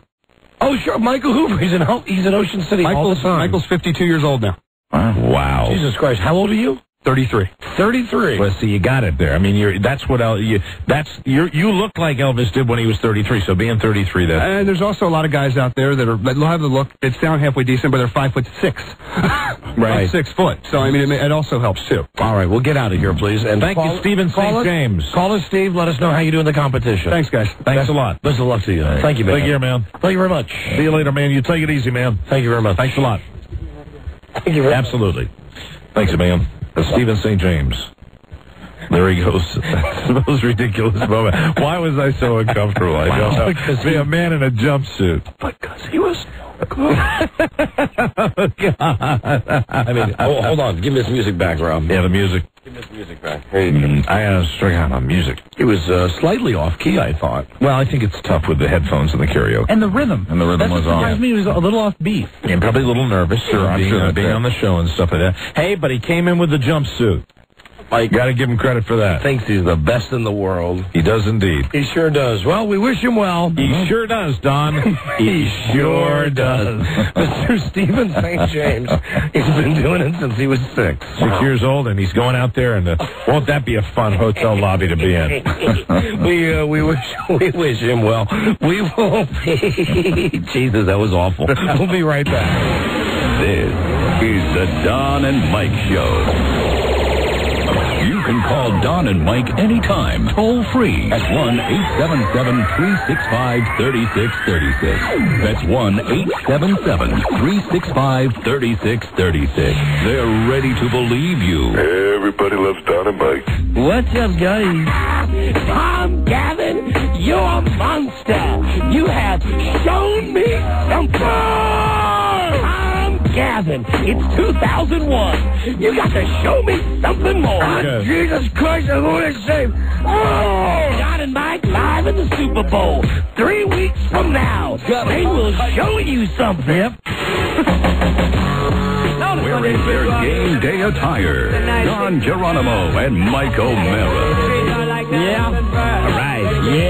Yeah. Hello, Don and Mike Show. Hey, Don and Mike, that Elvis guy sucked.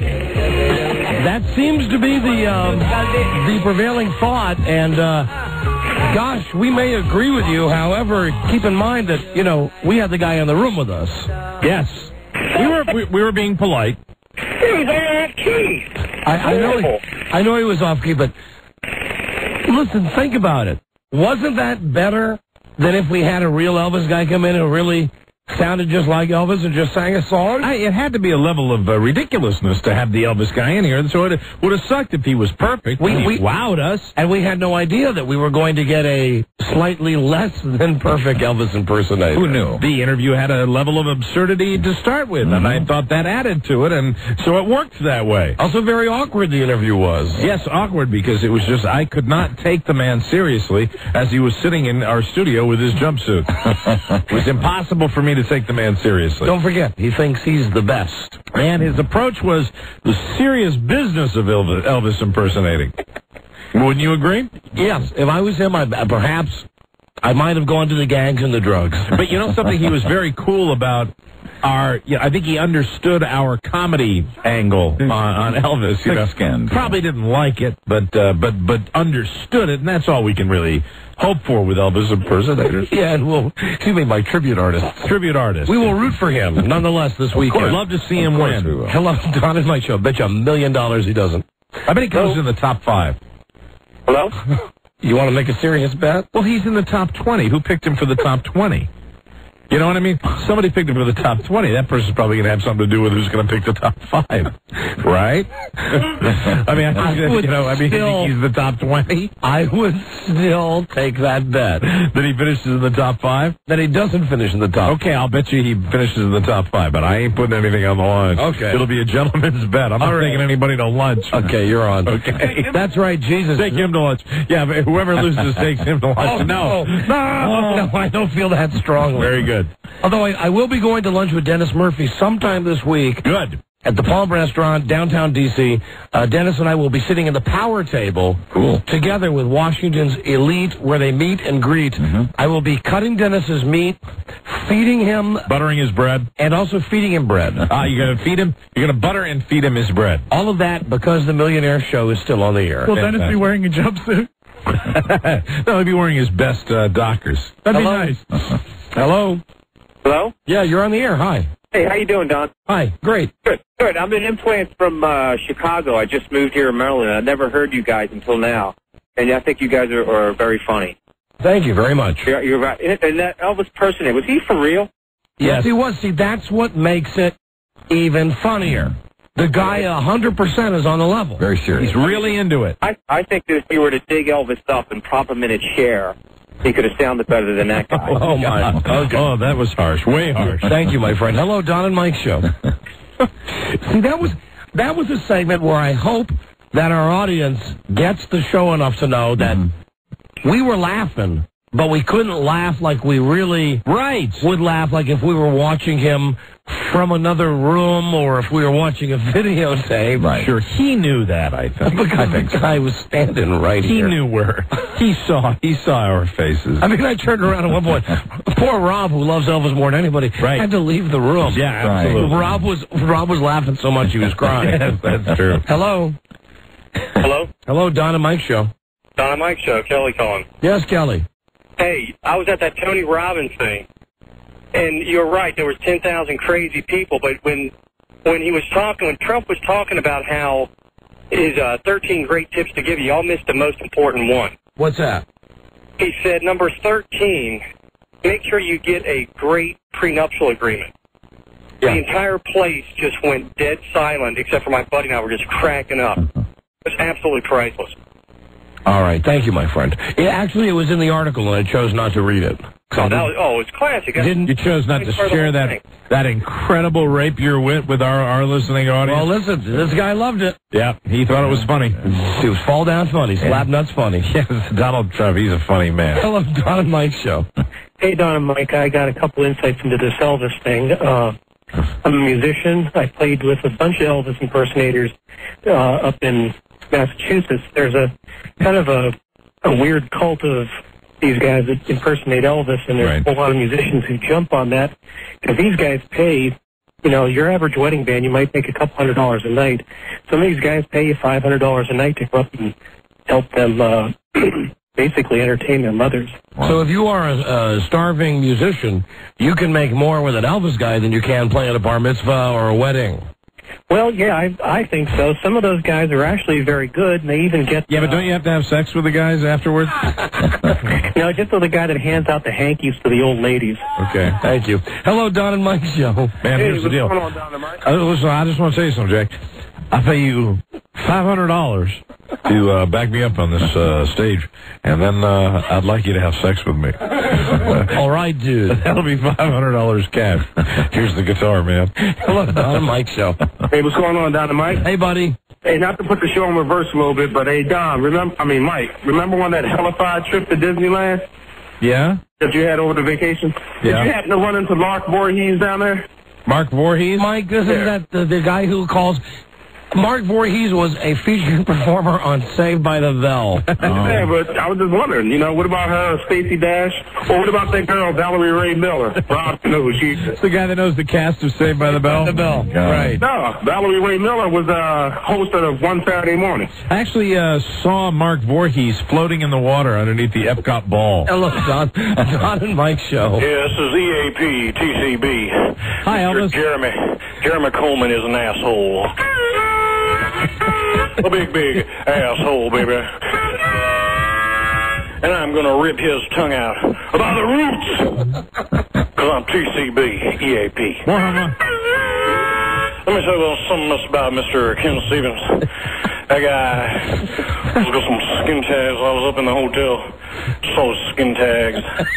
We was having a champagne glass full of codeine and turned into a little weasel. People fluoride and dirty suits. Kevin Stevens, I wonder if he's lonesome tonight. He's an asshole. ZAP, TCB, DNM, JFK. Thank you.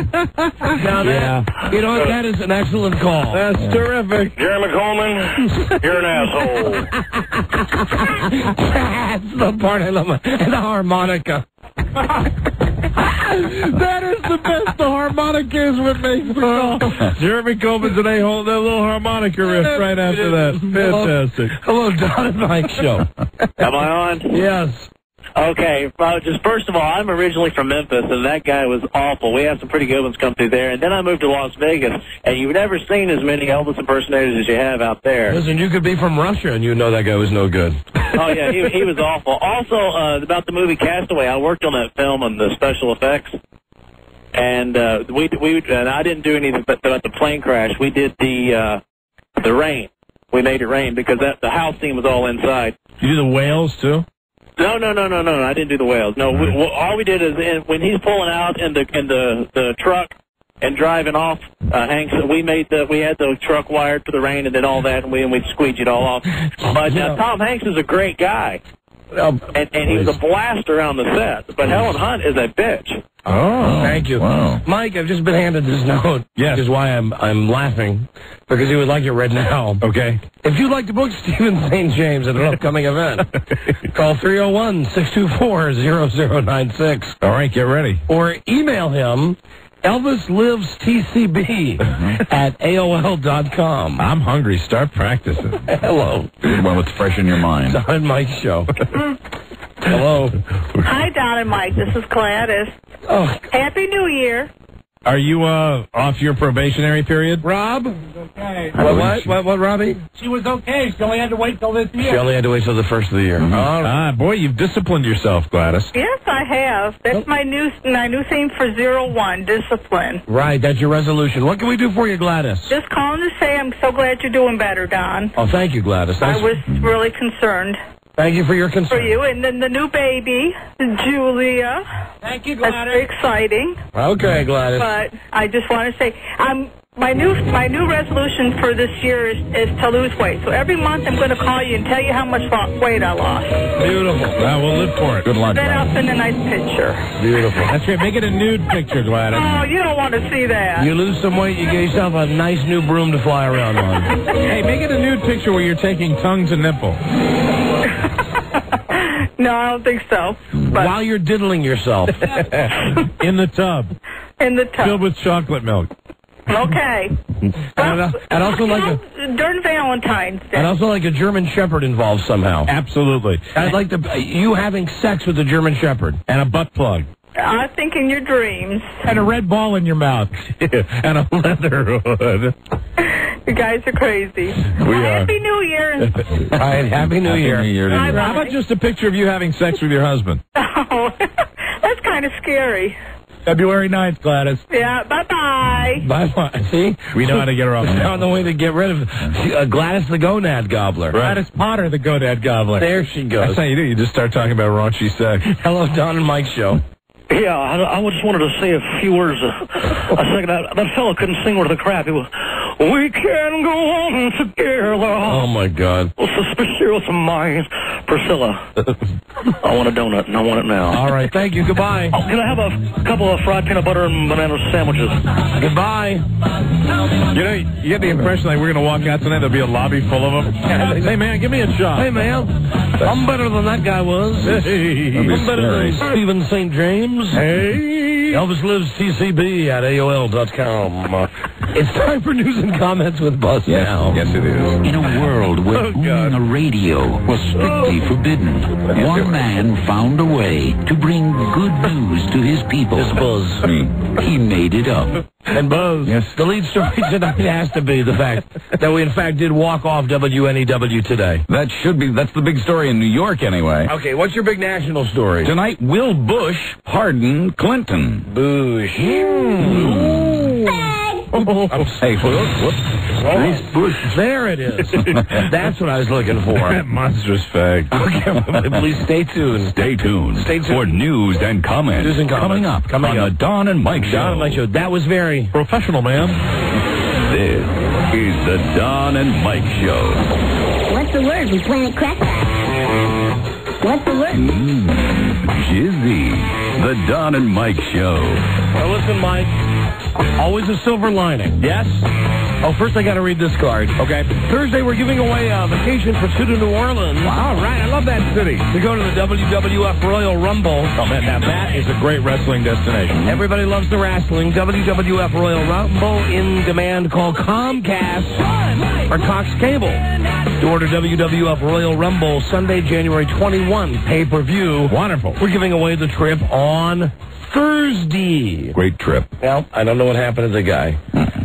The silver lining is, as you know, if you listen to the whole show today, that we finally just blew up the WNEW experiment. Yep. Decided enough was enough. We weren't getting our respect up there, and we said time to take a powder. We canceled the show up there. They're not running it anymore. And I just found out that today we were cleared in Fargo, North Dakota. So we lose New York, and we get Fargo, North Dakota. Yeah, hey there. That's a brand new affiliate for the show. All for success. Oh, you betcha, yeah. Hey, Fargo. Yeah. Oh, man. Well, when are we going to do the Las Vegas-style show up there? Here's Buzz. Hi, Don and Mike. A big-name Republican is urging George W. Bush to pardon President Clinton. Nice Bush. For lying about Monica Lewinsky. I beg your pardon. Senator Orrin Hatch of Utah says Bush should pardon Clinton whether he was indicted or not, just to end the whole thing.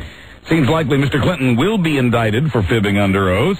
The new independent prosecutor seems to be working in that direction. Hatch says Clinton would be allowed to, and I quote, fade into whatever he's going to fade into. Actually, I heard Pat Summerall would be begging his pardon. Beg your pardon. Beg your pardon. I beg your pardon. Hatch, I know what he'll fade into. I know what he'll get into. Hatch says he doesn't think there's a jury in the country who would convict Bill Clinton. Richard Hatch? Big Dick Hatch? No, Orrin Hatch. Oh, Orrin Hatch. Of Utah. Richard Hatch comes up later in the newscast. Hey, have you seen all the promos? Did you see him yesterday during football? I am Dirk. I am a physical trainer. Mm-hmm. I am Belinda. I am a bartender. And the talk now that the Survivor, crew much better looking than the previous one. I didn't see it. No. I mean, the bartender looked hot. They're two hotties. Female bartender looked kind of hot. Right. But beyond that, the one guy was gorgeous. I don't know. President-elect George W. Bush says President Clinton should enjoy life, but there will be John O'Hurley. There will be no pardon. Oh, and my favorite part of the Survivor commercial yesterday during football, where this guy says, "I am Stephen St. James. I am an Elvis impersonator. I am number one. Tribute artist. I am number one. Tribute artist. That's right. Democrats and Republicans are fighting over George W.'s choice for labor secretary. Democrats say Linda Chavez housed and paid an illegal alien from Guatemala nearly 10 years ago. How you doing? Republicans That's say not real good for a labor secretary to be doing. Republicans say Chavez is to be admired for her compassion by helping a woman who was down on her luck. Hello, I am down on my luck, Miss Chavez. Well, you do all the chores for me. They say the woman did help with chores and was given spending money, but they deny that she was an employee. Clean my toilets out of charity. Jesse Jackson says the woman was an indentured servant for Chavez. Ted Kennedy calls the story very troubling. I had vomited on the floor. Clean it with a tissue out of charity. Gladly. My dogs have urinated all over this sofa. Suck out the poison. Gladly. Out of charity. Gladly. Other Democrats, Chavez. Union leaders are weighing in as well. Possible crimes here include sheltering an illegal and failure to pay Social Security taxes, but Republicans say those charges don't apply in this case.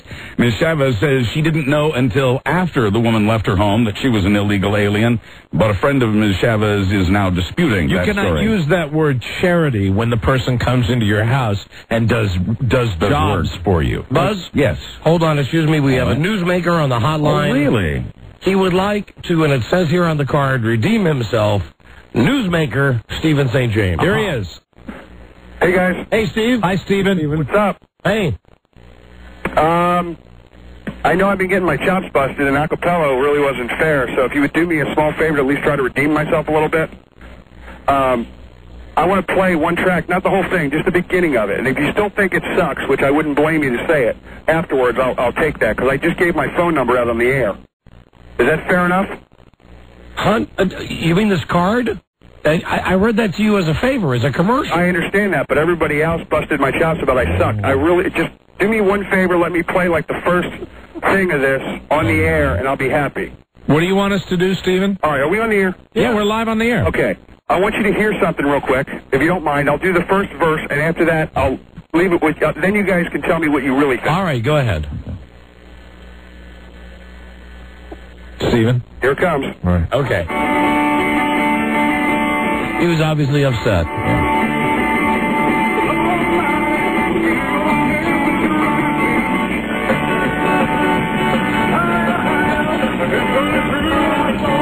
This poor guy driving down the road.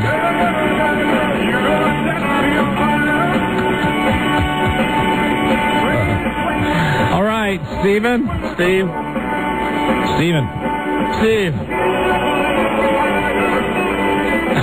How can we even hear?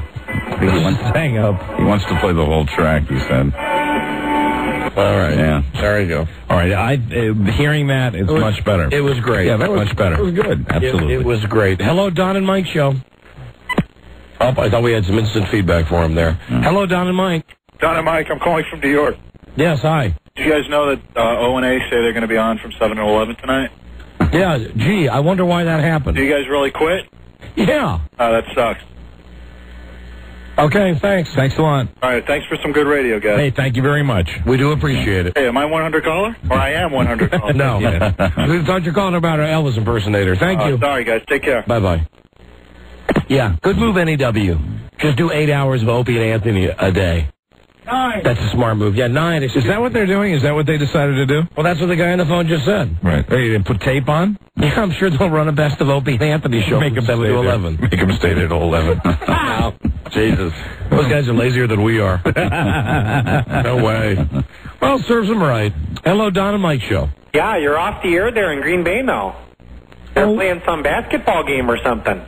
Well, why are they doing that? I don't know. It's like Seton Hall and Notre Dame or something, but I don't know what it's got to do with Green Bay. But now we're not getting the end of the show now. Is this the real guy from Green Bay? Yeah, Yeah, this is Swerve up in Green Bay. How you doing there, Don? This is the guy. Yeah, nobody can fake this guy. No, there's a guy who fakes being this guy. I heard that guy the other day. That guy wasn't me. This guy, the real deal, 100% easy to spot. He doesn't have the Packers Smoky Joe I'm willing to bet. Listen, what ridiculous game are they running on our station in Green Bay? Well, it's like Westwood One Radio's got a college basketball game on. Seton Hall and Notre Dame. It's not a local game or nothing. What are they doing that for now? Yeah, I don't know. I called you to find out. All right, we'll look into it, Norm. Yeah, well, let's get back on the air now. All right, dear.